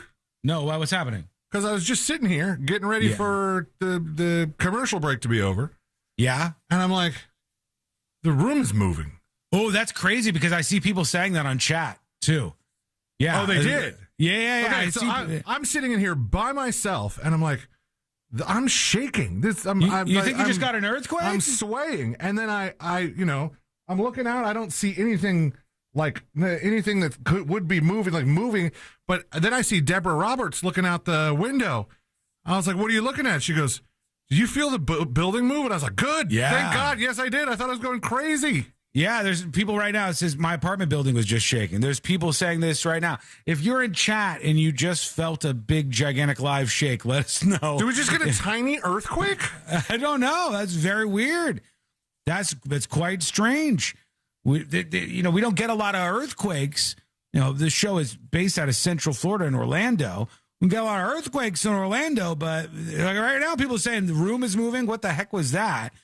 I felt it too. Yeah, there's a bunch of people who are saying that they just experienced some sort of shaking or something. Get out! What the hell? Did you just live through an earthquake? I think I just survived an earthquake. Oh, my God. C-Lane just survived an earthquake, AMA, now. Yep. Let's see. Who wants to touch me? Touch the earthquake guy. Sure, not as big as the Philippines. But still very, very impressive. All right, I'm trying to see if anybody's talking about this on Twitter/X, the shaking, the whole lot of shaking that was just going on. Because there was a lot of people who said they felt it. Orlando is shaking. Vibration. Reports of brief ground shaking. That's a different one. Orlando earthquake? Is that what I look for? I don't know if this would be technically an earthquake. Are we even on a fault line or anything? But look, here you go. Was there just an earthquake in Orlando? Was that just an earthquake? Earthquake in Orlando, per sources. Just felt an earthquake up by Kirkman Point. There was just an earthquake in Orlando. How long did it last for, C-Lane? What you just felt? I don't know, 10, 15 seconds? Maybe longer, because it might have, taken me a minute to realize what was going on. Or it also could have been, I had just walked back from the bathroom. Yeah. And I just sat down. And then I sat down, and that's when I felt it. So it was small enough that if I was walking around when it started, I might not have realized it. That is weird. There's a lot of people saying this now. I think I just felt an earthquake. Literally everything in the house shifted, and I lost my footing for a second. And then somebody said, was there just a mini earthquake? Please tell me why I'm sitting in my apartment and I feel movement in my chair, and I look up and my plants and lamps are slowly moving back and forth. It's happening, everybody. That's the big one. Insane. The ground is opening up. Big for us. Yeah, it's the smallest one for everybody else, but there was something weird going on here. We'll keep an eye on this. We'll tell you if that was an earthquake or not. We'll lock in on that story moving forward. But right now, let's do the Power Hour. They said it couldn't be done. Then they said, oh, yeah. I had sex with my cousin. That's what we're going to put out there. It's time for the Power Hour on the News Junkie. That was a story earlier. That's what that was related to. Quite a story. It was a thing. All right, I got one for you here. This is a clip that's starting to get some traction on the interwebs. and I want to know if anything else will happen from this. Stay by the dump button, C-Lane. Okay. And I have to know, are there legal implications here? There was a man who owns a convenience store, and there was a homeless person that had set up shop in front of his convenience store, and he told him, get out of here, please. You're right by the door of my convenience store. You're impacting my business. You could see the guy right here in the freeze frame, and I'll explain for everybody what's going on. There's trash. He's got like trash out around where the homeless guy is set up. There's like an empty bag of chips and a bunch of other stuff and buckets and this and that. And this guy is he's making himself at home. I don't know if he wants the Wi-Fi or something in this area, and he's in front of the store, but the store owner is not thrilled. So the store owner has quite a way, enough of a interesting way that it's gone viral in this video, to get this guy, this homeless person, to leave the front of his building. Here we go. Here's what happened. Cool. All right, now he's headed back to his car, and the homeless guy stands up. He's like, hold on. That was a fast forward moment, I think. This is when he gets out of the car. All right, this is the beginning. What are you doing? Yo, get off the parking lot. Yo, don't you've been out here too long. I'm not going to have no kicking for you. Yo, get off the lot. I got my dog in the car. He's going to chew you the up if I let him out. All right, so this guy, this is where he's approaching him. And he goes, you've been up here too long. Get out of here. I want to make sure that you're leaving. And he says, if you don't get out of here, I'm going to let my dog out. I don't let him out. So get the off the lot. I'm trying to get some money. I don't give a he said, I'm trying to get some money. That's what the homeless guy said. Problem. Not listening. I promise you'll process this a lot faster if I let this dog out. You cool. All right, now he goes to let the dog out. The dog goes right for him. And the dog goes right for him, and he hauls ass. The problem is solved already, right? Slow. Watch him. The dog's like an attack dog, so he sicks him on the guy again. Here, good boy. Why the fuck you trying to get up and square up and do all that wild? What the fuck is wrong with you? The dog keeps chasing this guy around. Come here, Smokey. Come here. Come on, Smokey. Leave him. The dog is really well trained, like 100% well trained. So the moment he tells him, stop and get back and stop doing this, he's fine.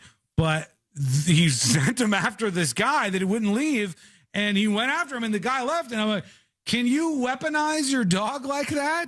I don't know that that's legal. I don't think that's legal.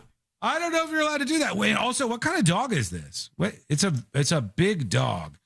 Here, let me see if I can find this. It was moving too fast to really get a good look at, what breed it might be. Oh, yeah. It's like full speed ahead. It's a big dog. Somebody said Cane Corso. I don't know enough about that breed, but this man was moving when the dog was let out there. He said, here, slow. Watch him. Right after him again. Watch him.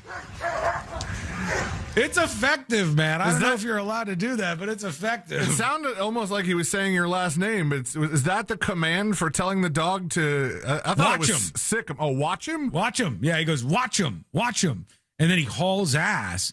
So he says Doberman. It looks a little thin to be a Doberman, but I don't know. I've seen some pretty thin Dobermans.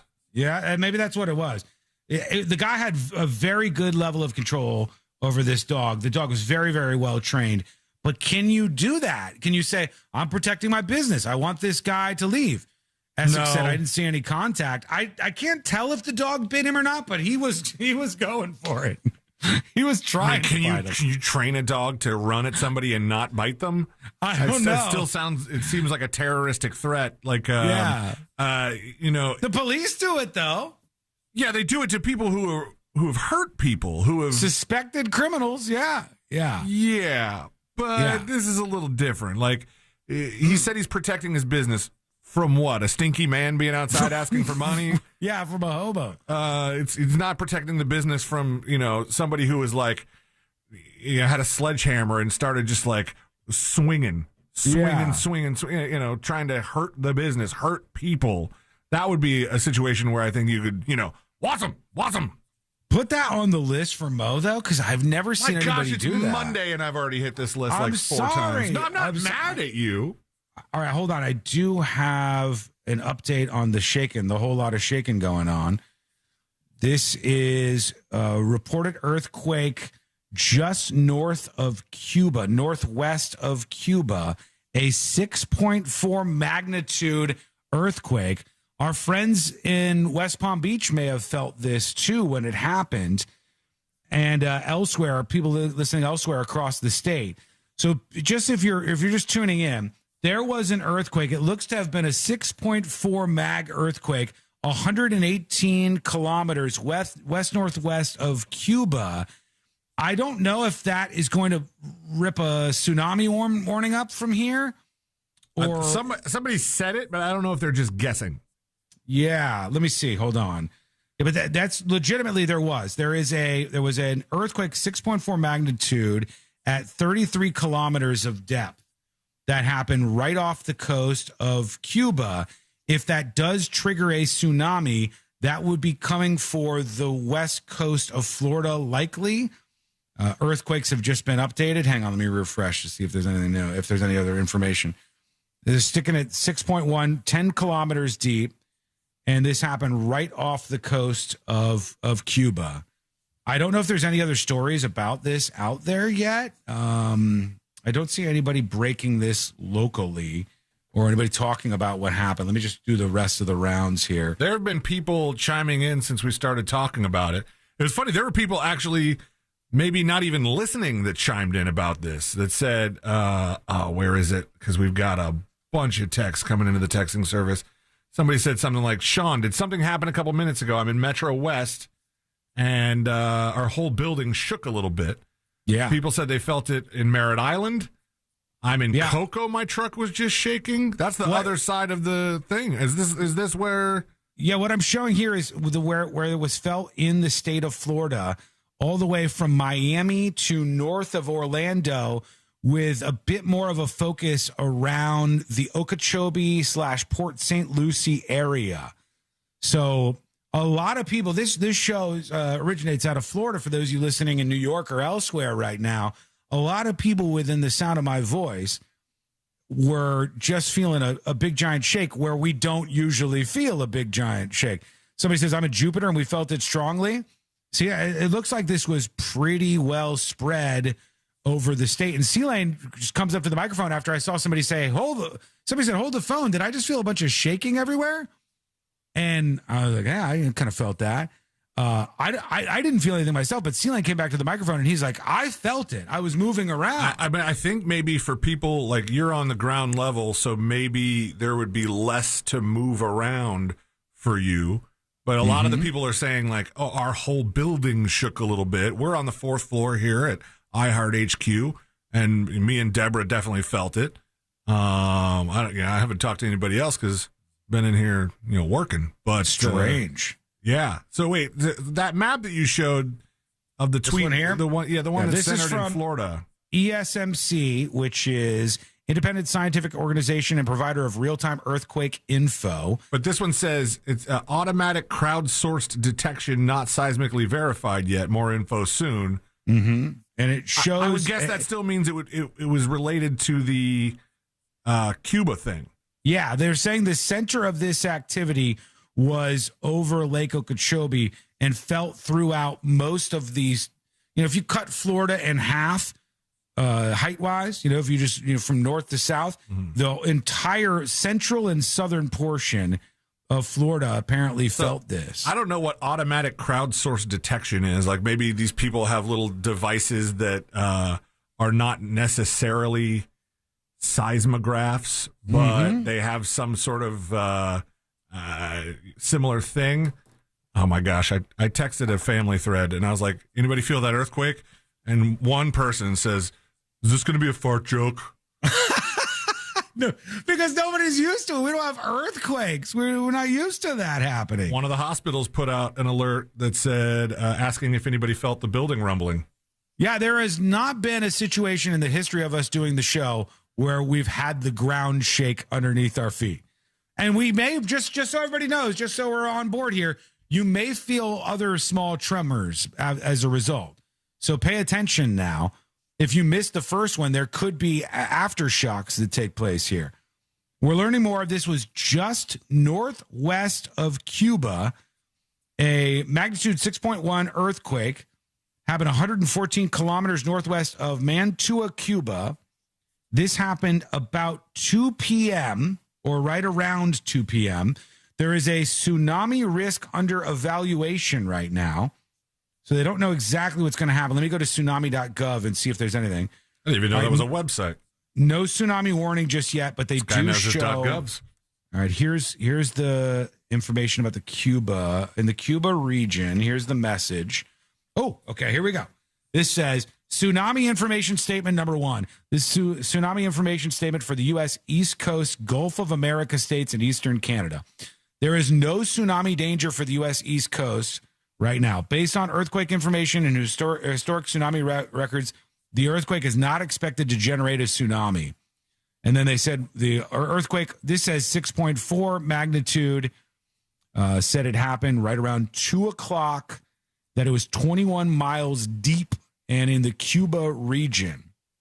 Caribbean coastal region should refer to the Pacific Tsunami Warning Center messages. And that's what we got so far. So if you felt that was a real deal. From the texting service, this is JJ. I'm working on a construction site in Daytona Beach. I'm using a self-leveling laser. It is attached to a wall. I said that weird. The laser was bouncing erratically for a couple of minutes. I didn't feel anything, but the laser line was just kind of moving, just bouncing all over the place. Yeah, I've just never seen anything quite like that. Not a single news outlet, just for the record, has anything up about this, but it does appear that there was some shaking and quaking, as they say, felt all over the state of Florida at 2 p.m. Eastern today.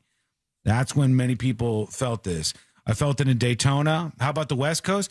Everywhere south of Central Florida. It looks like they got a little bit of a rock and roll there. So we'll keep an eye on that and tell you if there's any other updates and give you those details as time goes on. Okay. The other story I wanted to tell you, I teased this. Oh, shoot. Damn it. I can't pay it off. I just noticed the time. Yeah, well. Oh, we got to take a quick break. Got to shake things up a little bit. Yeah, I see. Ew. When we come back, we will get into the obsession can that I keep kicking down the road. We'll have to do a grab bag segment because I have so much content that we haven't gotten to just yet. And all of that is coming up next on the News Junkie. Real Radio is on Instagram at Real Radio 1041. Sponsored by the law offices of Anajar and Levine Accident Attorneys. Call the law offices of Anajar and Levine at 1-800-747-FREE. That's 1-800-747-3733. Looks like that crash is cleared up and traffic's starting to get by now on Orange Avenue northbound at Sand Lake Road. Just look out for emergency crews on the roadways and expect congestion still in that area. That crash on Colonial Drive at 9th Street still getting cleared up there. Look out for emergency crews. I-4 eastbound before US 192, there's a crash off to the shoulder getting cleared up. See traffic troubles, call the Valvoline Instant Oil Change traffic tip line at 866-676-8477. From the Traffic Center, I'm James Birmingham. This report is sponsored by Blindster.com. Hello. Welcome to the Shaky Show. Trying to see. No, AJ Soup says no shaking, none whatsoever. I didn't feel anything.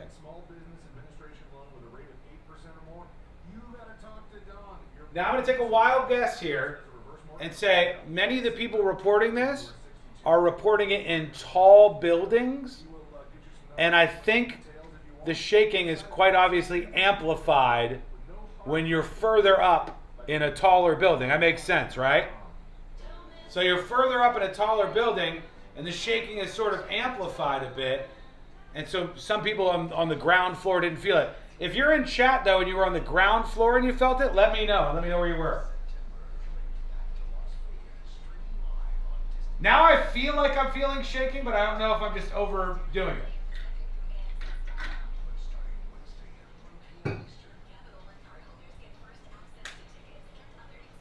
In the tsunami bulletin, they read Gulf of America. I thought that was a fever dream. No, that's real, man. Sad I didn't feel anything. Sealand was so happy. Sealand's like, I got to experience an earthquake. Oh, we should do. What's the best earthquake-related song we can end on?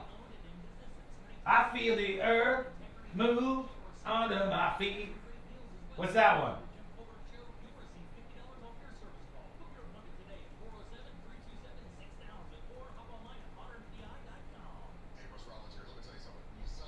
Carole King?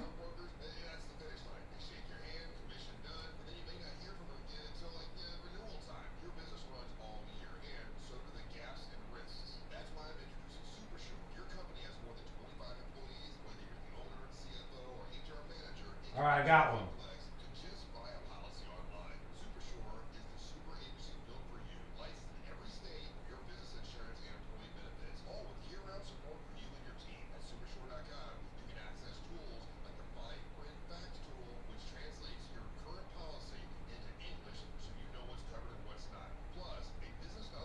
All right, now I got to get some audio very quickly. Bear with me.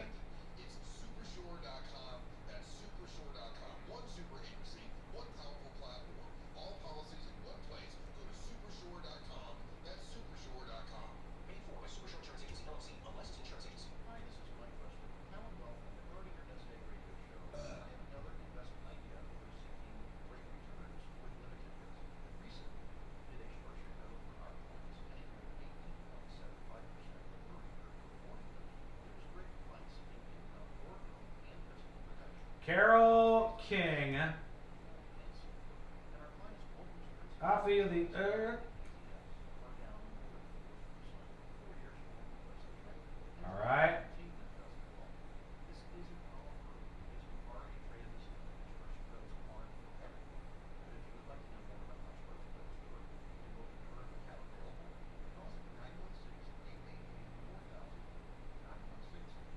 Got the audio for Today I Learned.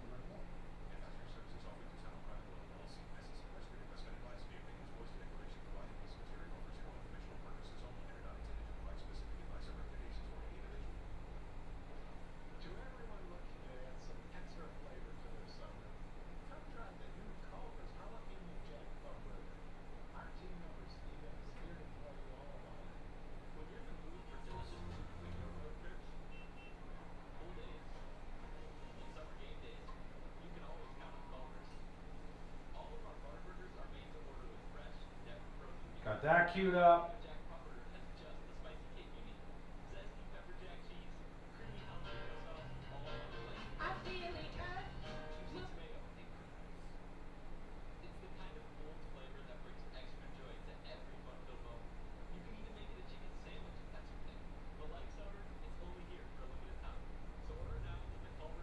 Okay, 2 minutes.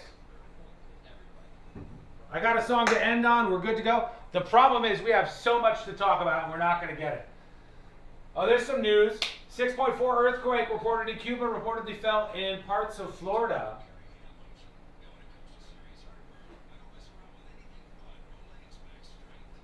I made this full screen. I don't know how to fix it. What do you mean? What do you mean?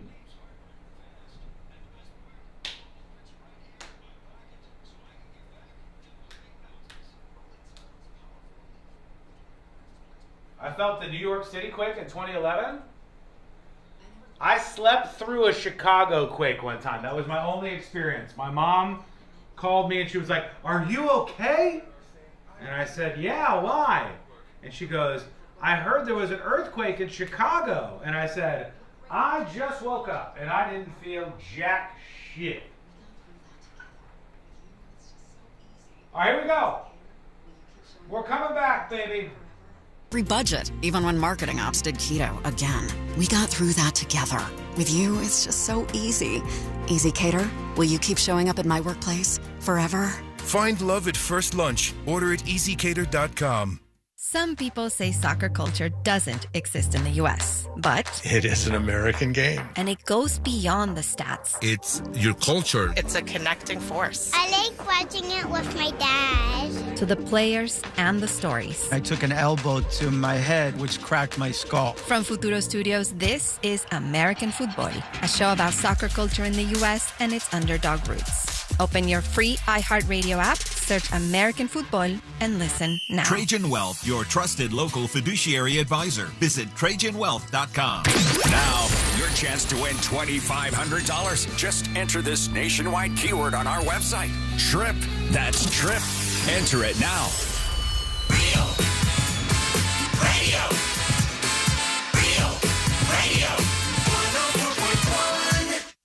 The biggest stories of the day in all their glory and insanity. You're listening to the news.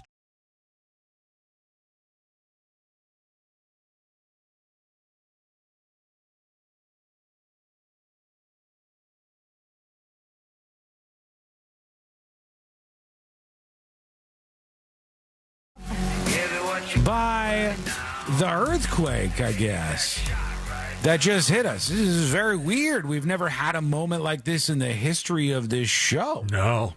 We've never had an earthquake. We have broadcast through more hurricanes than I can even think of right now. But we have never had an earthquake in the history of the show, and it looks like that happened today. Some people sent over a couple of news stories that I guess are popping up where they're confirming that this was the case. I mean, we knew that people were confirming it because they were telling us. And this is from News 13. They said, did you feel a rumble right around 2 p.m. on Monday? If you did, it was likely an earthquake that just hit off the coast of Cuba. Vibrations could be felt at Spectrum Bay News 9 facility in St. Pete, Florida, and in Orlando. It was 104 kilometers west-northwest of Mantua, Cuba. It said there's not a tsunami warning that's coming out of this just yet, but it was the real deal. It's got some people mad on the dispatch side of things. Here's VW Shane talking about the earthquake. Man, this is such BS. I've been out of Florida for 2 weeks, and y'all had a giant-ass rocket explode, and today you got an earthquake? Man, when I get home, nothing exciting is going to happen. Wiggle, wiggle, pop, pop. Well, Sorry, come home dude. then, man. We don't need it getting any worse. I'm so sorry that happened to you, that you didn't get an earthquake today. Although Ceiling was as giddy as could be on the break there. My day is made. But I get it, VW Shane, because I would have felt the same amount of FOMO, especially having never experienced something like that. I would have felt a little bit of FOMO there if I had been out of town, and then all of a sudden I just hear a bunch of people go, oh, did you feel that? We felt it in Orlando. Oh, you know what? The only thing that we're missing is normally when something like this happened, we talked about the Philippines having this major earthquake, buildings are falling and stuff. It was chaos. What we didn't get the is a iHeartRadio pool is sloshing around up there. What we didn't get, though, C-Line, we didn't get a moment during the show where, like, if we had the cameras on us and we were like, whoa, whoa, whoa, then people would, they take the video and we'd be on all the news shows. That's the one thing you missed. You should have been over there at HQ and you should have been recreating this like there was an actual earthquake. If it was your camera, we wouldn't know any better because every time Courtney comes home from a run or a Publix trip, the camera shakes. Oh, yeah. Yeah, normally that happens. But somebody did say it earlier, and they said, why is Sean's camera shaking? It might have been shaking because of that, but I regret to inform you, I don't think I felt it, and I'm so jealous. I'm so jealous because I would have been like, oh, holy cow. Take the video. Here's one more. Here's Rude Dude with a dispatch. Hello? Good afternoon, fellas. Just wanted to say that I am one of those people who don't think that America is the greatest. I don't think we have been for quite some time. The dollar doesn't stand any value. Two people working two full-time jobs can barely afford to make ends meet. There's always contradiction in everything that politicians have to say. That's true. Crime is up everywhere. I mean, other countries have it a little bit better. Canada, Sweden, Norway, England. I mean, you could just keep counting safety and numbers. It's all there. So keep doing your research. All right, I'll tell you this. This is what happens. The truth is kind of melted a little bit, and it's hard to get everybody on the same page for a lot of things. Some of the stuff you said is just not true. Like crime is up everywhere. Crime is not up everywhere in the United States of America. We had a big peak of crime during the pandemic. We had a huge spike in crime and violent crime during the pandemic. Crime is down pretty significantly. Violent crime down pretty significantly in a lot of major cities in the United States. Annoying crimes that are pretty easy to stop, are more obvious, prevalent, and visible in a lot of cities. But crime is not up everywhere in the United States of America right now. As far as the dollar, our currency is still pretty stable compared to other global currencies. Remember, this is a global thing. The whole world, because so much money was injected into the global economy after the pandemic, the whole world went through an inflationary spike and has been struggling with things for the last 6 years or so as a result of too much spending that happened with everybody. So that's not something you're going to get away from, certainly not in Canada. I mean, Canada got a list of problems 8 million miles long, freedom of speech right up there toward the top, some of the problems they're dealing with. But that's one of the things that I think is an issue. I said it before, I'll say it a million times. The United States of America has so much more self-reflection and has so much more self-criticism than any other country on the planet. So therefore, we think sometimes things are way worse than they are. But what did I tell you the other day? Some of the crazy things to consider are more people die because they don't have air conditioners in Europe. More people die in England from not having AC during the heat waves that hit England than die from gun violence in the United States of America. Like, some of these things put stuff in perspective, right? So I think when you weigh out everything, even though we're very, very hard on ourselves, I just absolutely disagree with you. And I wouldn't want to live in Canada, for God's sake. Sweden, Norway, England. I wouldn't want to live in any of those places. I want to visit them, but I wouldn't rather have been born there, and I wouldn't want to live there personally. And the places where you might go like, look, it's more peaceful. There's not as much crime.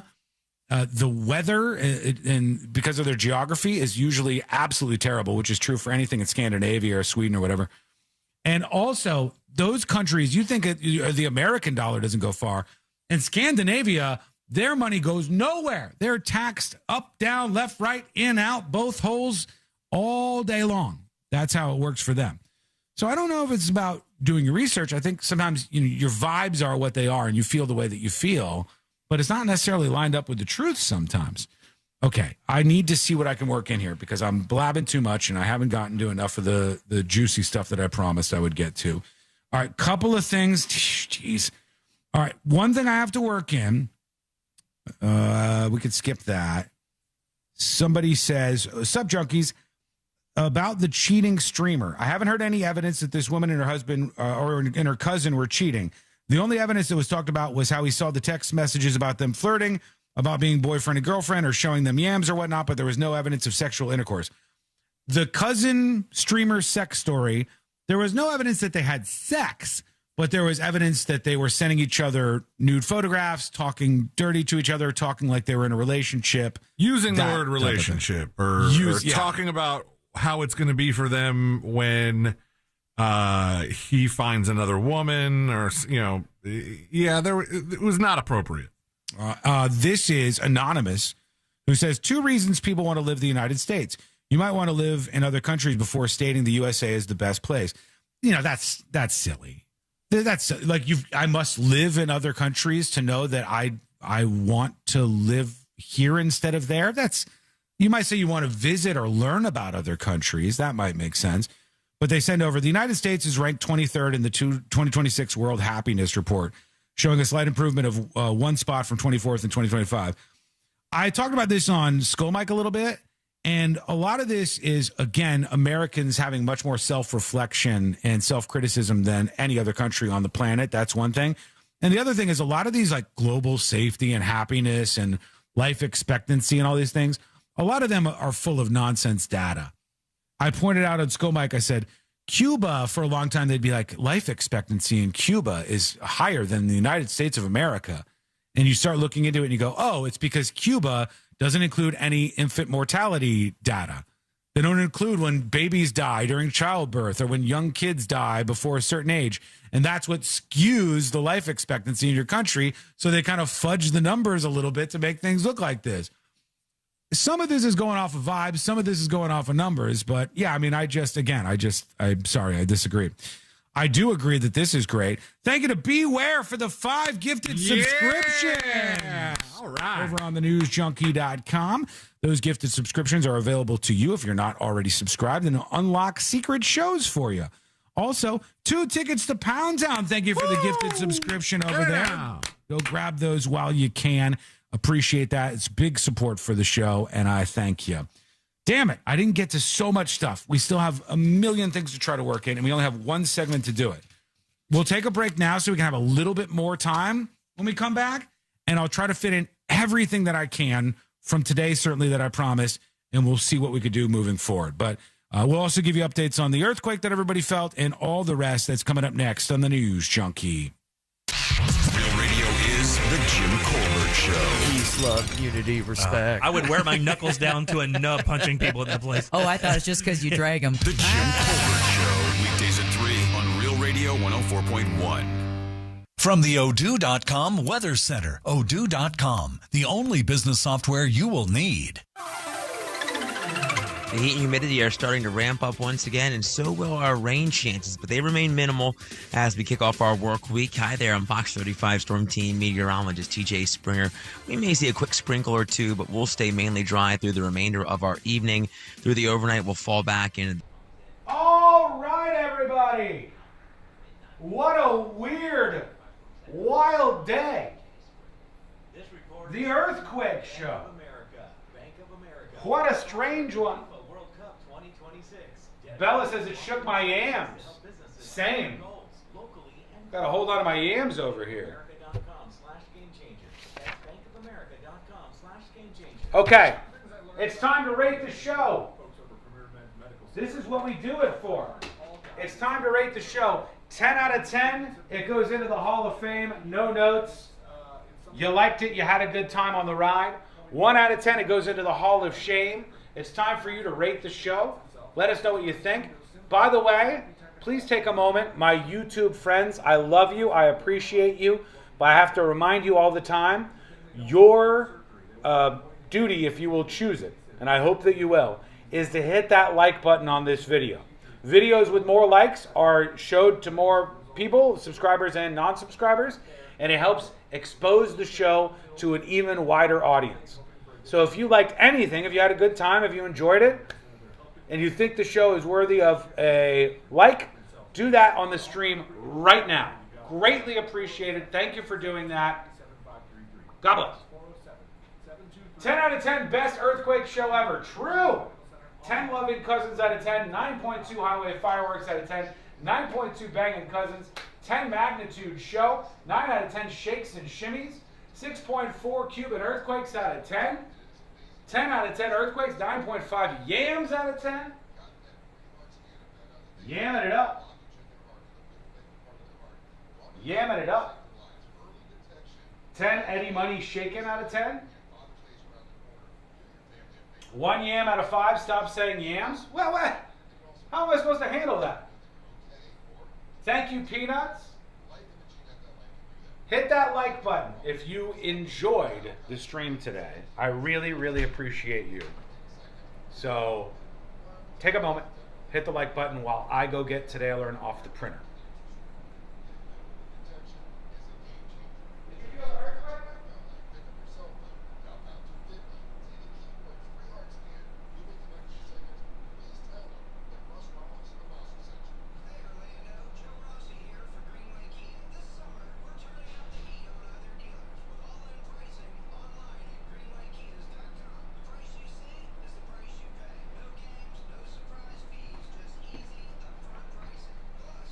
All right, got Today I Learned.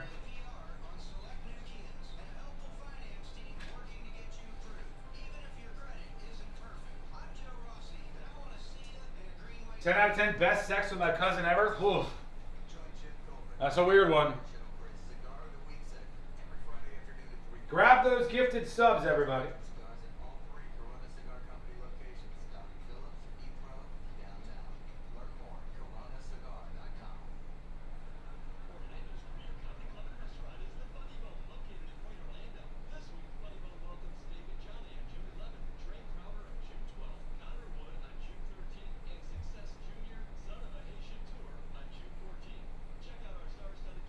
Thank you so much to everybody who gifted subs today. Oh, shoot, I got to add you guys. Hang on. Hang on. I don't want to forget. All right, let's see. Gifted. Beware 5.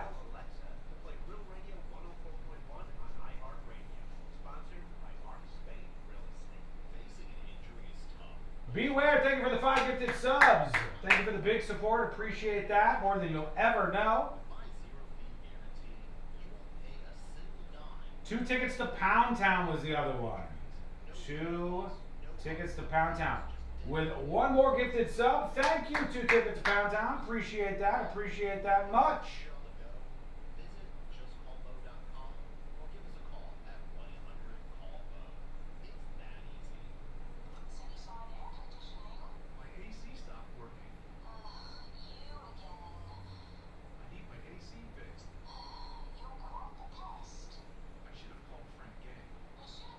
All right, stand by. We're coming back in 1 second. Stay gold. Love you. Appreciate everybody who gifted today and everybody who hung out. Hit that like button. I should have called Frank Gay. They should have called Frank Gay. I'm calling Frank Gay. When you need your air fixed, don't call the wrong place. Frank Gay has helpful operators and techs that will have your AC fixed in no time. That's the Frank Gay way. That's the Frank Gay way. FrankGayServices.com. On Plus Nicotine Pouches present Comfort Chronicles. A 10 o'clock tea time. How comfortable. You show up in stretchy shorts, a breathable tee, and maybe no socks. Let the dogs breathe. While others sweat in pleated khakis, you're in your comfort zone bombing drive. And in your pocket, On Plus Nicotine Pouches. The softest pouch on the planet.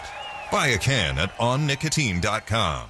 Products for tobacco consumers 21 years of age or older. Warning, this product contains nicotine. Nicotine is an addictive chemical. Lots of places can expose you to identity theft, but that's why LifeLock monitors hundreds of millions of data points a second for threats to your identity, which is way more than anyone can do on their own. If they find anything suspicious, like new loans or changes in your financial accounts, they'll alert you right away, all through text, phone, email, or the LifeLock app.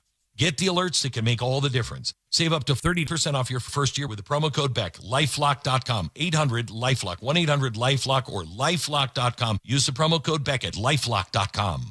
True Green's biggest sale of the year is here, so you can stop wasting your weekends doing your own lawn care. Sign up to get 50% off lawn care this summer and let the pros do the work. Sign up at TrueGreen.com by June 23rd to get 50% off this summer. Restrictions apply. See site for details. If you want to buy or sell your home quickly, call Nick Lee. For a guaranteed cash offer, visit thenickleyGroup.com.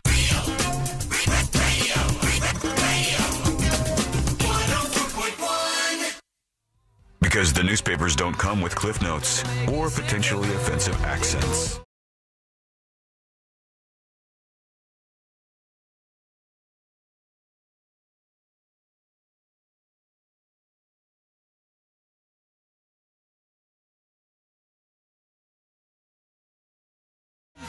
And today I learned to wrap everything up for a Monday here on the show. It's been a good time, and we got so much left for you all week long. Don't miss a moment of the show. Thanks for being with us today. A shaky show.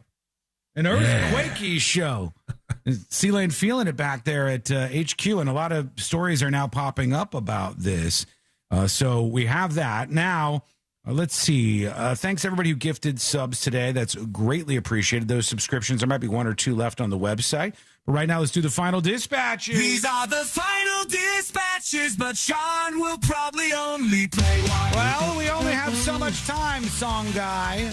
We only have so much time, but let's see what we can work in here. Here's Anonymous with the dispatch. Just want to touch base real quick about the claim about heat deaths in England versus gun deaths in the United States. Last year, about 1,300 people died in England due to heat. and just shy of 10,000 died in the United States due to guns. So not even close. So the actual stat that I was talking about, forgive me because I just threw that out in the middle of a conversation. The actual stat is heat-related deaths in Europe are higher than gun violence deaths in the United States of America. And that is true. You can't compare England to the United States of America. The population is just shockingly different. You know, England is very small compared to the United States, not just in size, but also in population. When you compare it to Europe, which is closer, that's where you get that stat from. But that is true. It's accurate that more people die from heat and heat-related deaths in Europe each year than die from, homicide-related gun violence in the United States of America. That's the discrepancy. But there you are. Let's see one more here. Here's Miami native Mike. Hello. Good day, news junkies. Well, the University of Florida, down in the basement of that school, is a seismograph for the geology department. And they measure tremors throughout Florida every day. So some of the stuff we don't really feel is there. Well, they felt that one. Later, for guys. Sure. And I'm sorry to all the people who were upset that they didn't get to feel the earthquake. I think that that is very unfortunate that happened to you.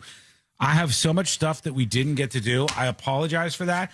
Everything that's not time sensitive, because news does expire and we move on to the next thing.